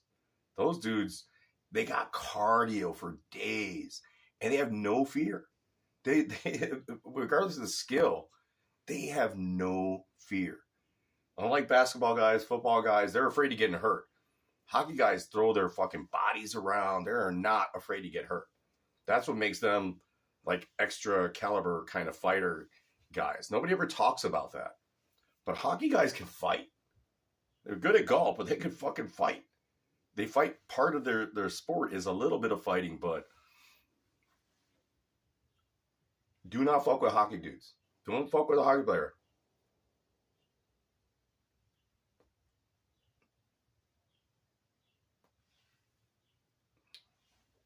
Out of all the major sports, yeah, other than boxers and other, like I'll take a hockey player over a football player, basketball player, or baseball player any day. Any day. My money's on the hockey. Oh, the hockey guy's in the fight? Let me put money on him. I got 100 on the hockey player. Even if he's undersized, my money's on that hockey player. I'm telling you, I used to hang with this hockey player. I used to like hang out with this guy. I don't know what it was about him, but when he had your back, I never got in a fight with people. But if we have a disagreement, he always had. I remember this one dude. He was in the part of the Blackhawks. He was a Canadian guy. I wish I remember his name. You used to see him just at the bar all the time. We used to go to Cabaret Metro, Saturday nights, disco kind of thing. He was always there. And my friend, we hung out. We had beers, hung out. Urlacher was the football player. And Tom Thayer would be there as well. And but Urlacher was with Boss Rutan. He was the one that Boss Rutan said, "Are you sure you want to go out with me?" And somebody told him, "Hey, that's Boss Rutan, the MMA fighter." And apparently Urlacher wouldn't apologize. Sorry, he was sorry, because that's what I would do, And that was like me with this hockey guy. Like because we hung out with a lot of girls, hung out with a lot of women at that time, and men would always come around us and hit on the women that we were with, whether they're a girlfriend or just friends. And some dudes would just be rude, and we were like, "Hey, dude, you gotta step off." Like even if they were pro whatever, we didn't know who they were. Could be pro basketball players, whatever. We'd be like, "She's not interested. Bug off, dude. We're having a good time over here. We don't want you over here." And dudes didn't take lightly to that. For some reason, I was bigger than the hockey player at the time. I was bigger than the hockey player. They wouldn't listen to me. I'm like, "Dude, you gotta step off."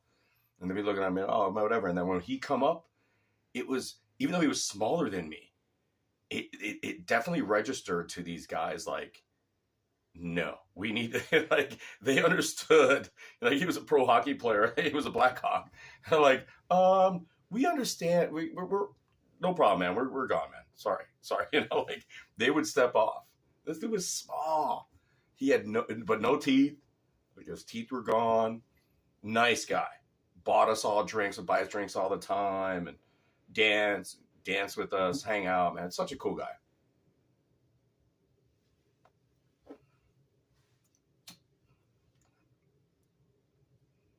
But yeah, like I was saying, like, don't fuck with people.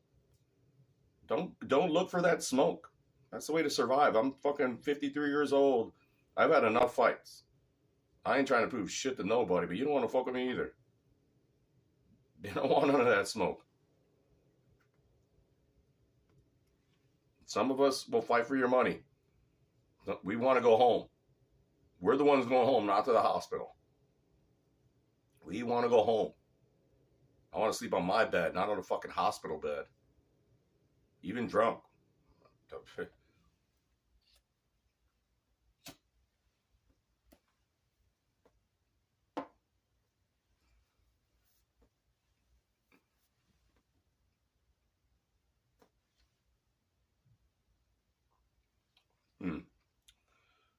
Wow.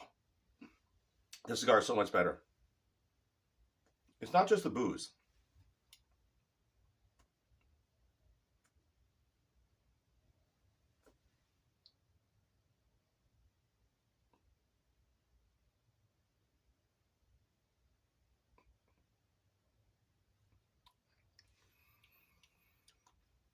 It's lathering my tongue.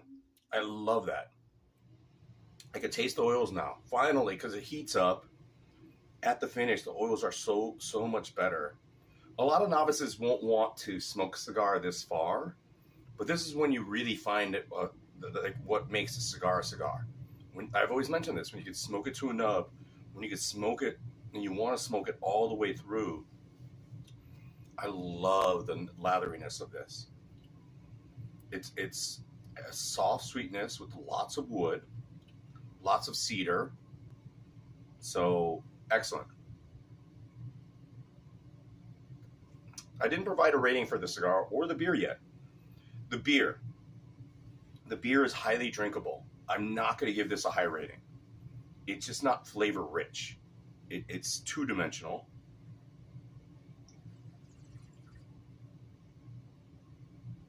Great summer beer. I'm going to give the beer a 7.5.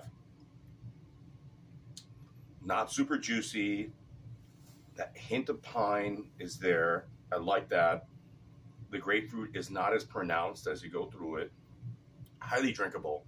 So 7.5. Tough one here with the cigar.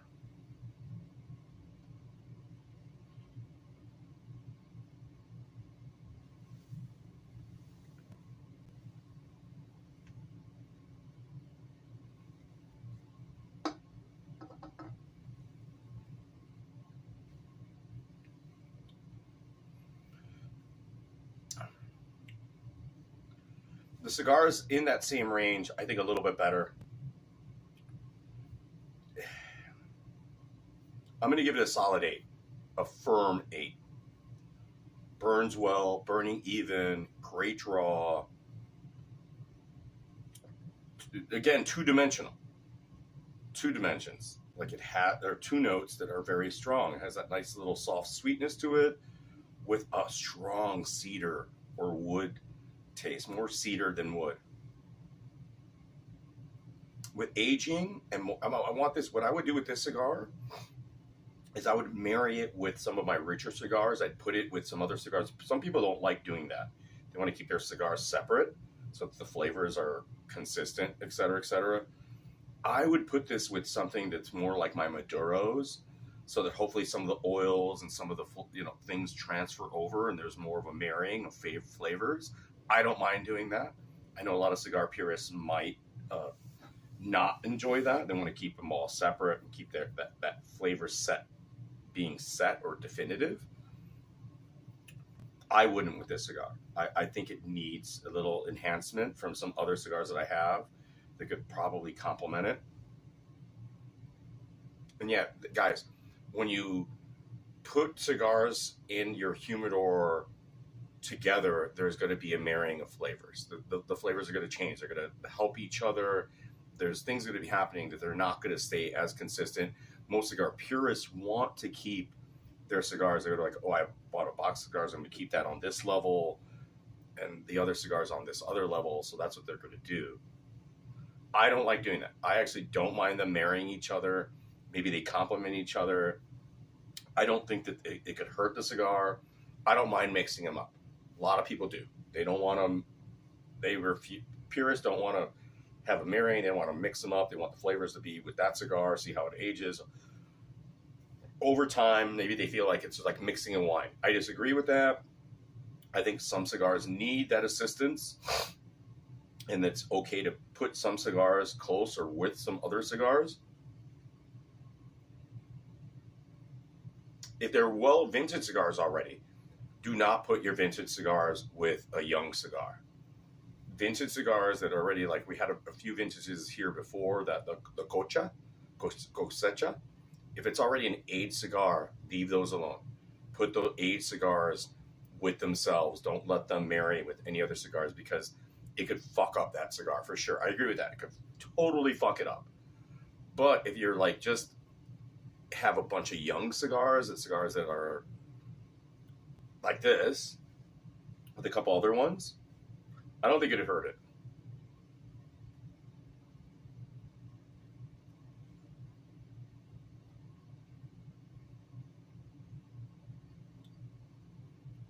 Cosecha. Remember the cosecha? What was that? Harvest?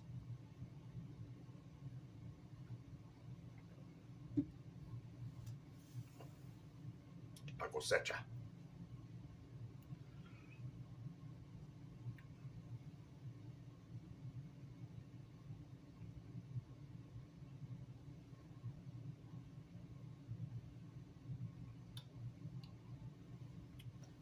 Mm.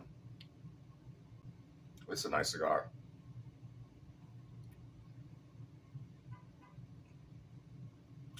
A lot of wood though. I want it. I want to. You know, it's burning fantastic. Like the roll was impeccable. Alec and Bradley is just making just like Hot Butcher, making just top notch quality shit, man. Like the best shit. So like I'm gonna drink and smoke the best shit with you guys. I'm not just gonna fucking throw some bullshit out there with you guys.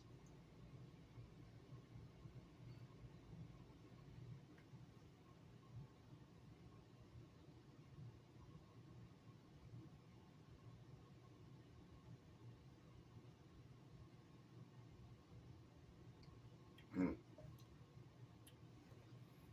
Very nice smoke. This cigar I want to put in the humidor, age it a bit more. I was not happy with the leaf at first. I still do not like the uniformity of it. Still don't like the oils. It's not a lot of oils, but it's still got the 7.5, right? Or 8? Did we put it 7.5? Just because it's definitive in its flavors and it's getting that latheriness to it. I wanted to get more lathery and hoping the aging, I don't know if the aging would add more oil to it, but might just refine the flavors of it.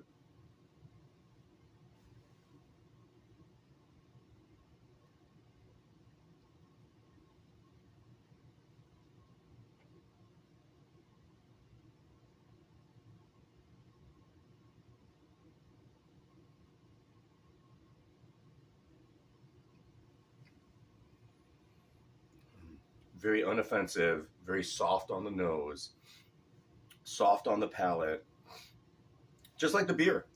Like not like the citrus seemed high initially, and that's tapered off with the cigar. Both are very subtle, excellent pairing. Very very impressed by both this Alec and Bradley Hot Butcher. I mentioned this guy to you guys. Like they make good shit, man. It's like buying a Rolex or buying like top of the line shit, man. If it's good, it's good. Right? Let me get the last beer. We're gonna talk for a little bit more and we'll be out of here.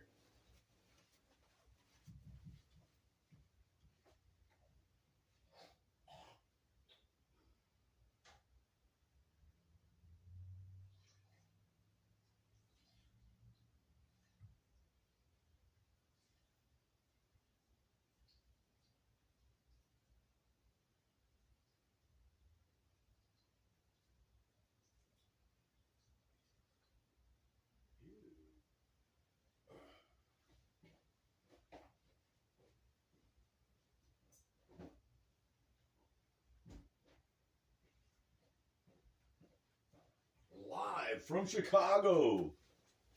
Live from Chicago. What's up, people? We are still live from Chicago.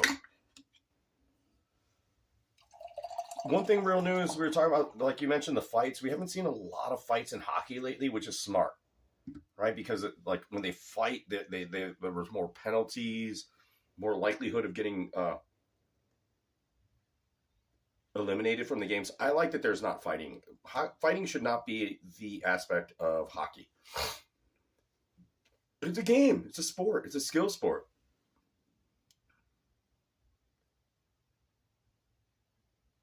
Oh man, thank you, Nick Cezanne, man. That's a great compliment, brother. Thank you so much, man. I appreciate that. He says that he stopped by, give him a listen. So far, so good. Smooth, laid back style. Seem intelligent, knowledgeable. Keep up the good work. Thank you, brother. Thank you so much, Nick. I appreciate that. That means a lot, man. It really does. People don't think that people don't think that I don't appreciate. I appreciate everybody that fucking comes in and listens, but I expect I'll take the criticism and I'll take the compliments. I like the compliments better. The positive better is what I enjoy. Nick, hopefully you enjoy a good cigar, some beer or whatever it is that you like. If you like White Claw, drink your White fucking Claw, man. Drink that stuff. You know what I mean? Our point here is to enjoy life. Just enjoy life. Appreciate things that we were able to appreciate. Work on your gambling. Work on your knowledge, like you say. Work on your knowledge. very, very important when we're gambling. When we're gambling, we gotta, like, I haven't been as I mentioned to you guys before, I'm gonna be very upfront and honest with you guys. I've had a lot of time, but I'm watching stupid other videos. I need to start working more on back onto the statistical knowledge. But here's what I feel, guys. After gambling actively big time for the past 5 years, like big time gambling, like gambling a lot, no, on MMA exclusively,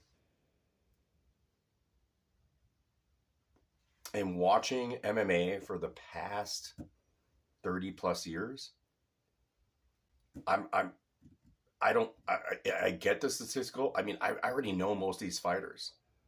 I know Cody Durden. I know Kai Dorala, right? I don't know certain people. I know Brian Kelleher. I know Jeremy Newsom. I know Natan Levy. I know Pete Rodriguez, right? I know Cody Brundage. I know Vieira Rodolfo. I know Juicy J. I know Julian Erosa. I know how he fights, right? Song Yadong, Ricky Simone. I know these guys. So some of the statistics that I still would still learn or impart to you can be important, but they're not as important sitting back and having this style now. But I want to go back to the other side. What's going to do that? This is the live portion. We're going to still go someday. Eventually, we're going to go back to the old format where I'm going to give you that statistically laden presentation of what I think of the events, what I think of the matchups, and the fights. We're going to go back to that. But here, I like this because it's just, I wanted to smoke a cigar. It's my day off. I want to smoke. I want to have some beer. I want to enjoy myself, and you guys are enjoying me enjoy myself. I don't want to mean it that way, but I appreciate you, Nick. I appreciate that compliment. I want you guys to enjoy life as well, and I'm just chilling out, man. Like that's really better than some of this other stuff. Is like just chill. You know, how good is my day where I get to enjoy fucking $5 beers, $4 beers, and $10 cigars? I mean, how good is my life? It's just great. So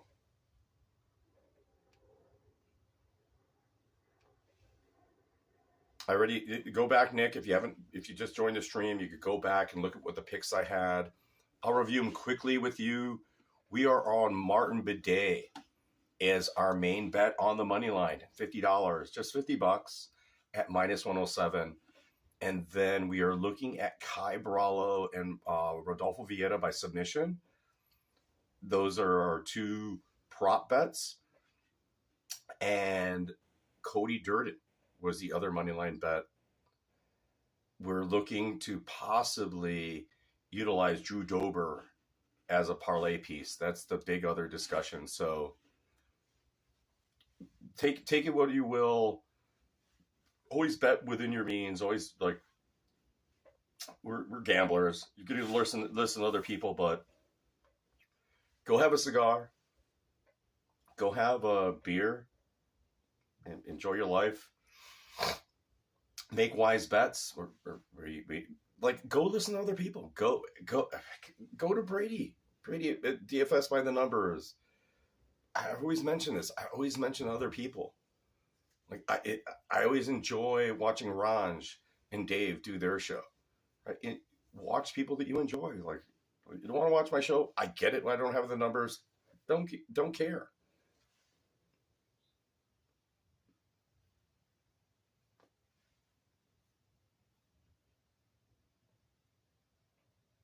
This is not my job. I'm not here as my job. I actually work for a living,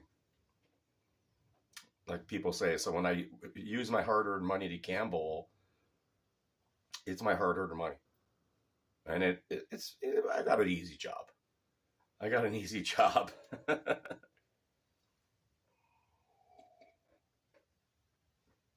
And we're making that money. We'll make some more. Man, that beer is good.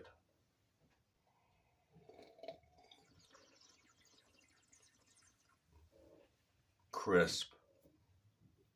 Strong citrus. I taste that pine. I do taste that like hop pine finish. But man, that's a good summer beer. Like this, Chicago Live is a good summer beer. Good summer beer. We haven't discussed much. I didn't mention Al. We haven't talked about Al Joe. We're going to discuss it right now. And I love that it's at that even money line. In fact, Cejudo's moved into the favorite. And I'd have to agree. Because as Nick mentioned, as a compliment to me, intelligence, like fight IQ. Like, man, you know, Henry Cejudo, you know who he trains with? Who's his boy over there at Fight Ready? Even though he's small, who's his boy? Who was he training with? Just one of the greatest MMA fighters ever, and Demetrius Johnson. Like, are you're kidding me that he's not going to glean? Like, even though Sterling is completely different, when you put two great minds together, like, oh, they're going to learn shit. Remember in Marvel when you put Tony Stark with Bruce Banner, I'm sorry. Like, it created time travel, right? Like, I'm not saying that in real life, but Henry Cejudo is a smart guy. I mean, I like Dominic Cruz, but Dominic Cruz does not have the same skill set as Henry Cejudo. There are levels to this shit. And Dominic would not like to hear that he don't have the wrestling and aspects. He lost, right? Henry Cejudo is a cerebral fighter. I'm always going to favor cerebral fighters and fighters with strong skill sets, like Kai Brallo, and in this next bout, Rodrigo. No, not. Like if you're a great jiu-jitsu guy, Ronnie Yaya didn't get to use it. Got knocked the fuck out. That's what you got to do, those guys. You fight a jiu-jitsu guy, you got to knock them out. Do not let them get you to the ground. Do not tangle with them. Curtis Blades, bad fight IQ. Why are you wasting any time? I would have faked a 1-2 and know that Petrovic has no knees and fucking clinched up immediately. Who are just in terms of who are your managers? Who are the people that you're around? Like, let's go into the future again, as we mentioned before with Bryce Mitchell. Who's your manager, bro, that says that Evil Love is a good fight for you? Who in the fuck does that? No, Evil Love is not the fight for you, bro. You're biting off more than you're going. No, we're not doing that. And I would say that because I'm greedy. It's not a good investment for me. I want money. I need you to win so I make more money. Why in MMA you don't want to always punch up especially after a loss. Like you don't want to punch up. He's going up almost still. Like, oh yeah, Topuria. Let me get Evil Love, like two of the best fighters in all of MMA right now. Two of the most well-rounded fighters. Like, yeah, let me get the other well-rounded guy. Bryce Mitchell, whoever his manager was, made a bad decision here. I don't like that Bilal Muhammad Gilbert Burns decision there for Bilal.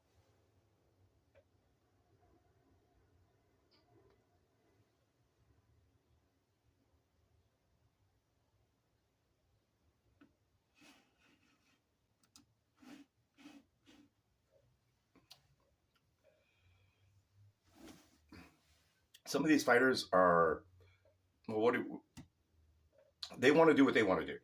They're not listening to their managers. I would tell them, like, hey, let's get another tune-up fight. Let's fight this guy, even though he's below you. And I get it, it's a fight, it's tough, but let's fight this guy that you have these advantages from. I would sit with them and I'd go through the whole roster. of what your skills are compared to this other person's skills. And I'd pick the easy money. I'd say, we're going to take that guy. And even though it doesn't like advance your ranking, you already have a ranking, and the rankings in MMA do not change very much. Like, look at Max Holloway versus Brandon Allen. Max is a beast.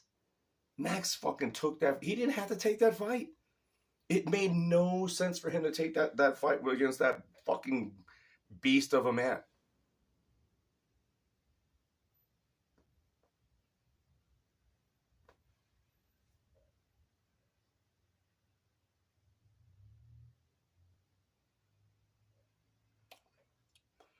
Some of these fighters, I think like fighters before, they would just, it was almost similar to boxing. And Dana doesn't want that. And it's gone away from that, whereas like people could pad their records in the UFC. It's hard to. Oh, that's a good argument there. Like, that's a good discussion, guys. Like Patty, Sugar, the Sugar Show. Like, it's hard to pad your record. Like, O'Malley did not win that fight, and he kept it, but he stepped up and he got it. Like, we all knew that. Like, if there's a decision, they're going to give it to O'Malley. They're going to give it to fucking Patty.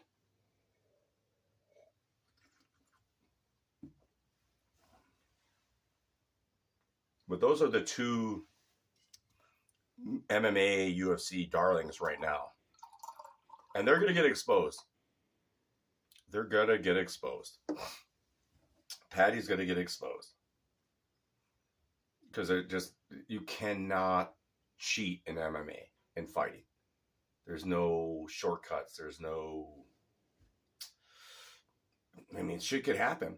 We saw that with Nunes and this gal, right? Like, if you don't train, you take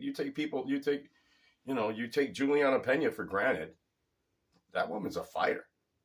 Juliana Pena left. I think she left Seattle area because she was fighting like bouncers and people, and she had problems over there. Juliana Pena is a problem child. She looks pretty, but that girl's got problems. She wants to fight. Amanda Nunes is skilled, but Juliana Pena, that's what, like, I'm not going to bet Juliana Pena, but that woman wants the smoke. She's got some, like, she wants to fight. She looks pretty, but she wants to fight. And I respect that shit. I love that shit. Ilia Topuria wants to fight. Josh Emmett wants to fight. Chaos Williams is all about that smoke. All about that smoke.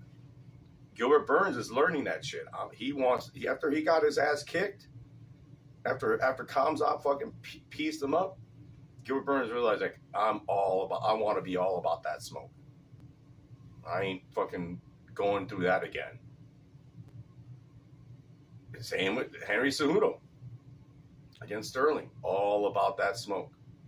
After losing and beating one of the top players, like, you take your best rival and you bring them into your camp and you guys train together, iron strengthening iron, and like, Demetrius Johnson's a badass dude, man. You bring him in and you share that knowledge, man.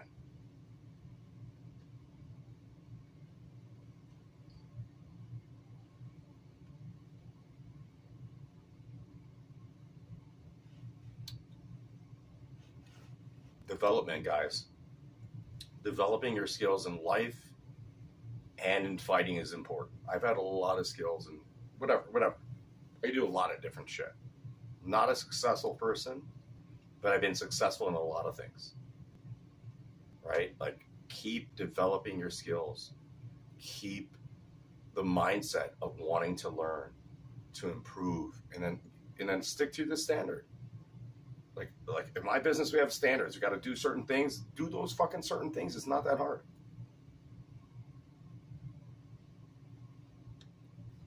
Stick to it. Skills pay the bills, guys. I've not had a lot of skills. I have a lot of skills that I think could have been useful. They didn't pay off. It's okay. Stick to learning. I should have learned even more at this point. But we're not talking about myself. We're talking about the fights. All right. Not. Here's my advice for Kron Gracie. Wrestle him down. Do not stay on the fucking feet with this guy. Don't get on your back. Don't get on your back and expect him. Don't turtle and expect him to fucking go down. Take his ass down. Get in there. Close distance. Fucking take him down and fucking finish this guy. Fucking heel hook. Do not engage with him. But he's gonna engage with him. I don't know. Like, we'll see. We'll see. That's gonna be very like Jessica Andrade before Jia Yanan. That's a fight where people are underestimating Jia Yanan.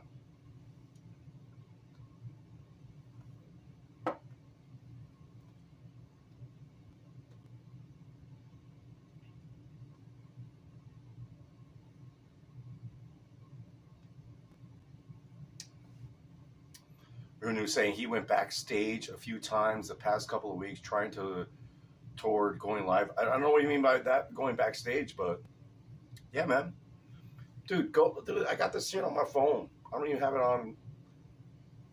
I'm just enjoying me as far as my content. I'm just chilling, you guys. I'm just drinking a beer with you guys. It's not warm enough. I could go running. I could go do something else. I'm not going to go skating. I'd rather do this and chill. This is my chill time. This is my chill time with you guys. I'd rather spend my day off chilling, smoking a cigar. I'm going to smoke and drink a cigar anyways. So I go live with it.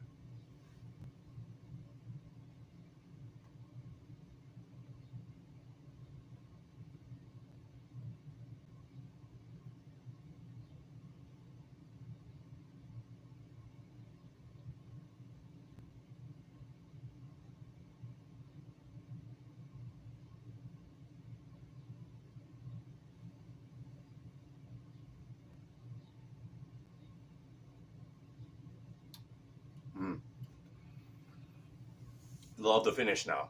Not any pepperiness to it. That strong wood, lathering my tongue. There's more oil in this cigar that needs to come out. It just needs time. It needs some aging. What did I give the cigar? 7.5? And the beer an 8 or an 8, 7.5? 7.5 each, I guess. I could give it an 8.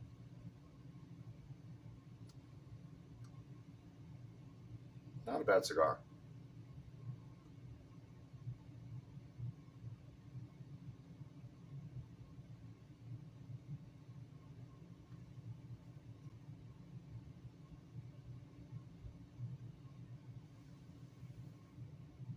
Look at how even that burned.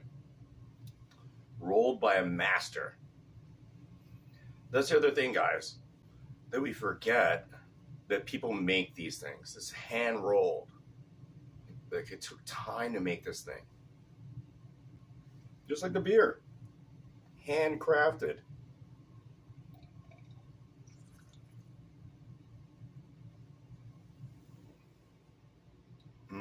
Refreshing.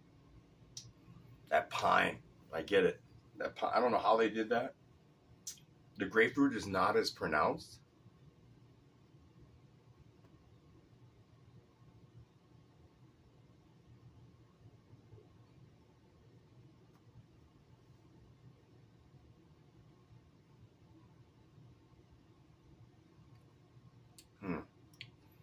The cedar is not as pronounced in this. I love the latheriness. There's oil there. It takes time maybe to bring out that oil. It needs a little bit of maturity. I don't know if it's going to mature. I was not happy with the quality of the wrapper initially, but it smokes really good. And guys, this smokes like a Cuban. You see that? Where there's not a lot of ash. That smokes like it's very unique.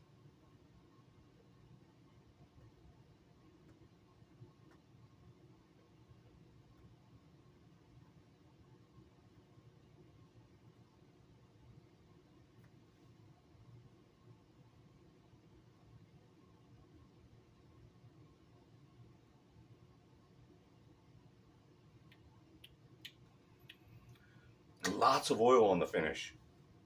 Love it. Love it, the finish on it. The end of the cigar is really spectacular. Not hot. A little spice. I love it. It's coating my palate. Love it. Great construction.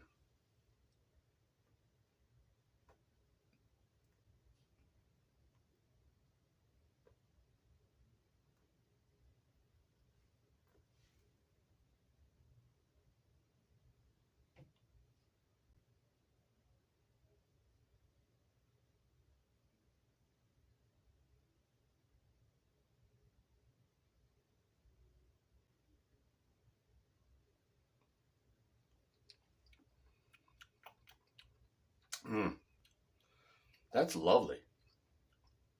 I like that. I like it when it's so pungent. The oils are starting to come out, guys. This cigar that needs to be.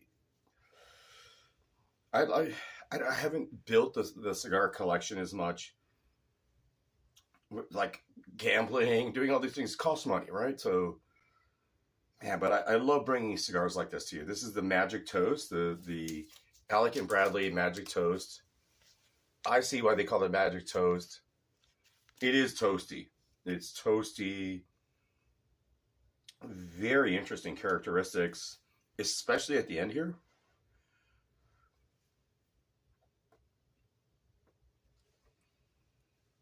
I like that. It wants to die. It needs attention. I don't mind that.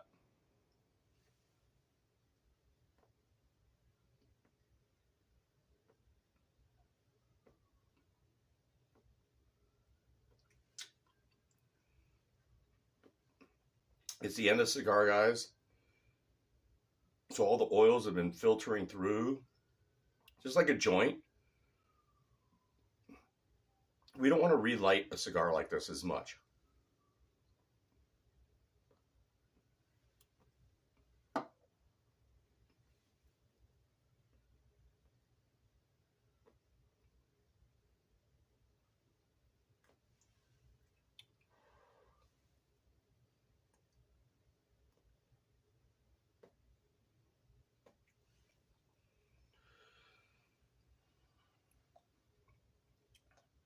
Strong oils.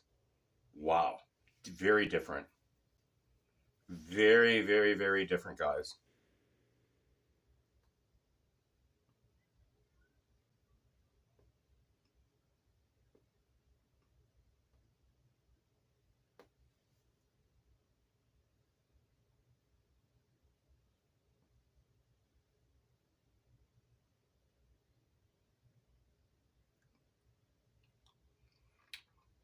High cedar, good oils at this point. At this point, this cigar is very good. It has a better finish than it was at the beginning. I know a lot of people want that definitive flavors at the beginning, that light sweetness that I mentioned. I love the cigar at this point. This is like my favorite part of the cigar, the end.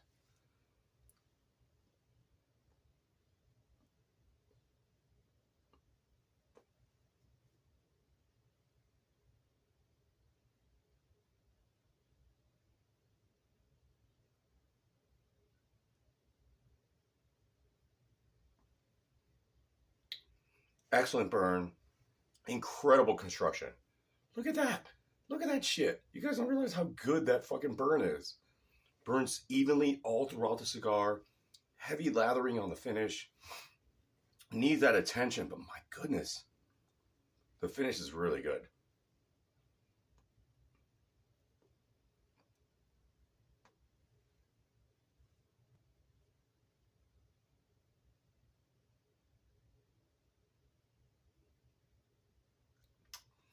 Whoever rolled this cigar, master.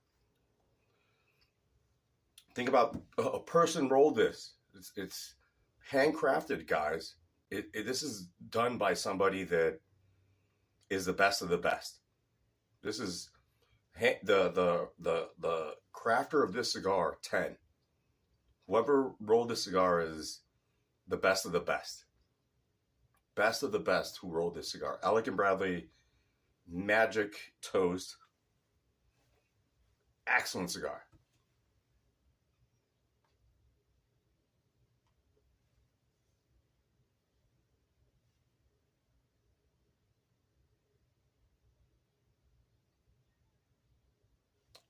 Mm.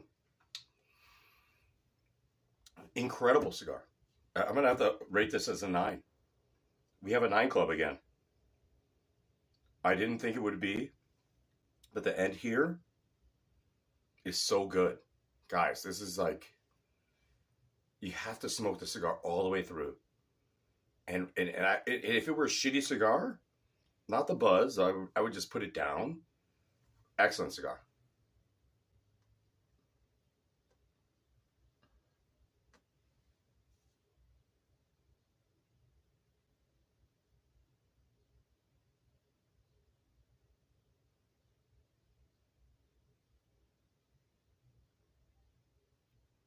Mm. The Magic Toast. Toasty.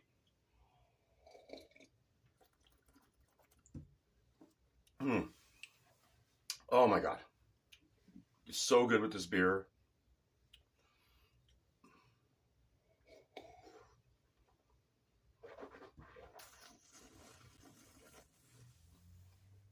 Mm. Mm. That pine finish cleans the palate so well and makes me want to smoke more of the cigar.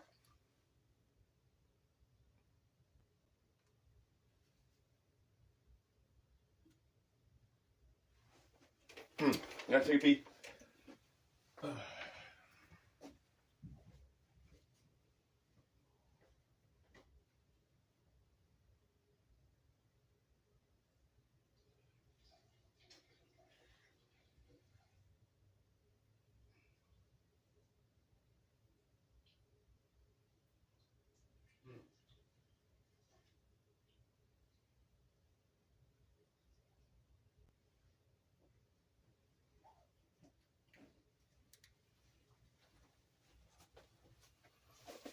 All right, guys, love the strong cedar on this cigar. I'm going to drop you guys so I could just enjoy it, not need to talk about it anymore. I appreciate everybody that's made it into the stream. Good luck on your betting this week. If you made it this far, you are about better. Awesome cigars, awesome beers. That's what MMA Sip and Smoke is all about. It doesn't always work out well. And you don't always have to have 10s.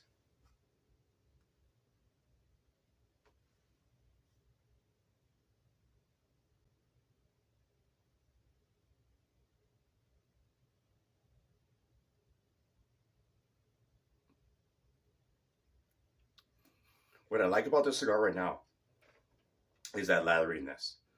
That it needs the attention, right? It needs the attention. Thank you, Real News. Yeah, have a good one. Always enjoy the conversation, brother. Man, awesome. Awesome. Like, I gave you the nine club. We have another 9 club. 9 club is big. We've not had, we've had a lot of 9 clubs. We've had a lot of good cigars here. We've had a lot of good beers. I want you guys to just enjoy the finer things in life. Unlike, I don't want to go there. Do the best of you. Do the best of you guys. Do the best of you guys. Enjoy things that we have. Limited times here. Limited time off. Always working. We're always bustling about doing our groceries and having to go here and there and do these things. But that's the best thing about the cigar, is that it's your time, right? It's your time, guys. I appreciate your time listening to me, viewing this. That's what it's really about. Is like, wow, like you get to this point right now where this cigar is better than it was at the start. Just like our lives, everything changes. Everything's going to get better. Just like everything in our lives is going to get better. And if you made it this far, you are about better. Thank you. Bout Welcome, bout betters. Well, goodbye, goodbye, bout betters. Appreciate you guys. Awesome stream.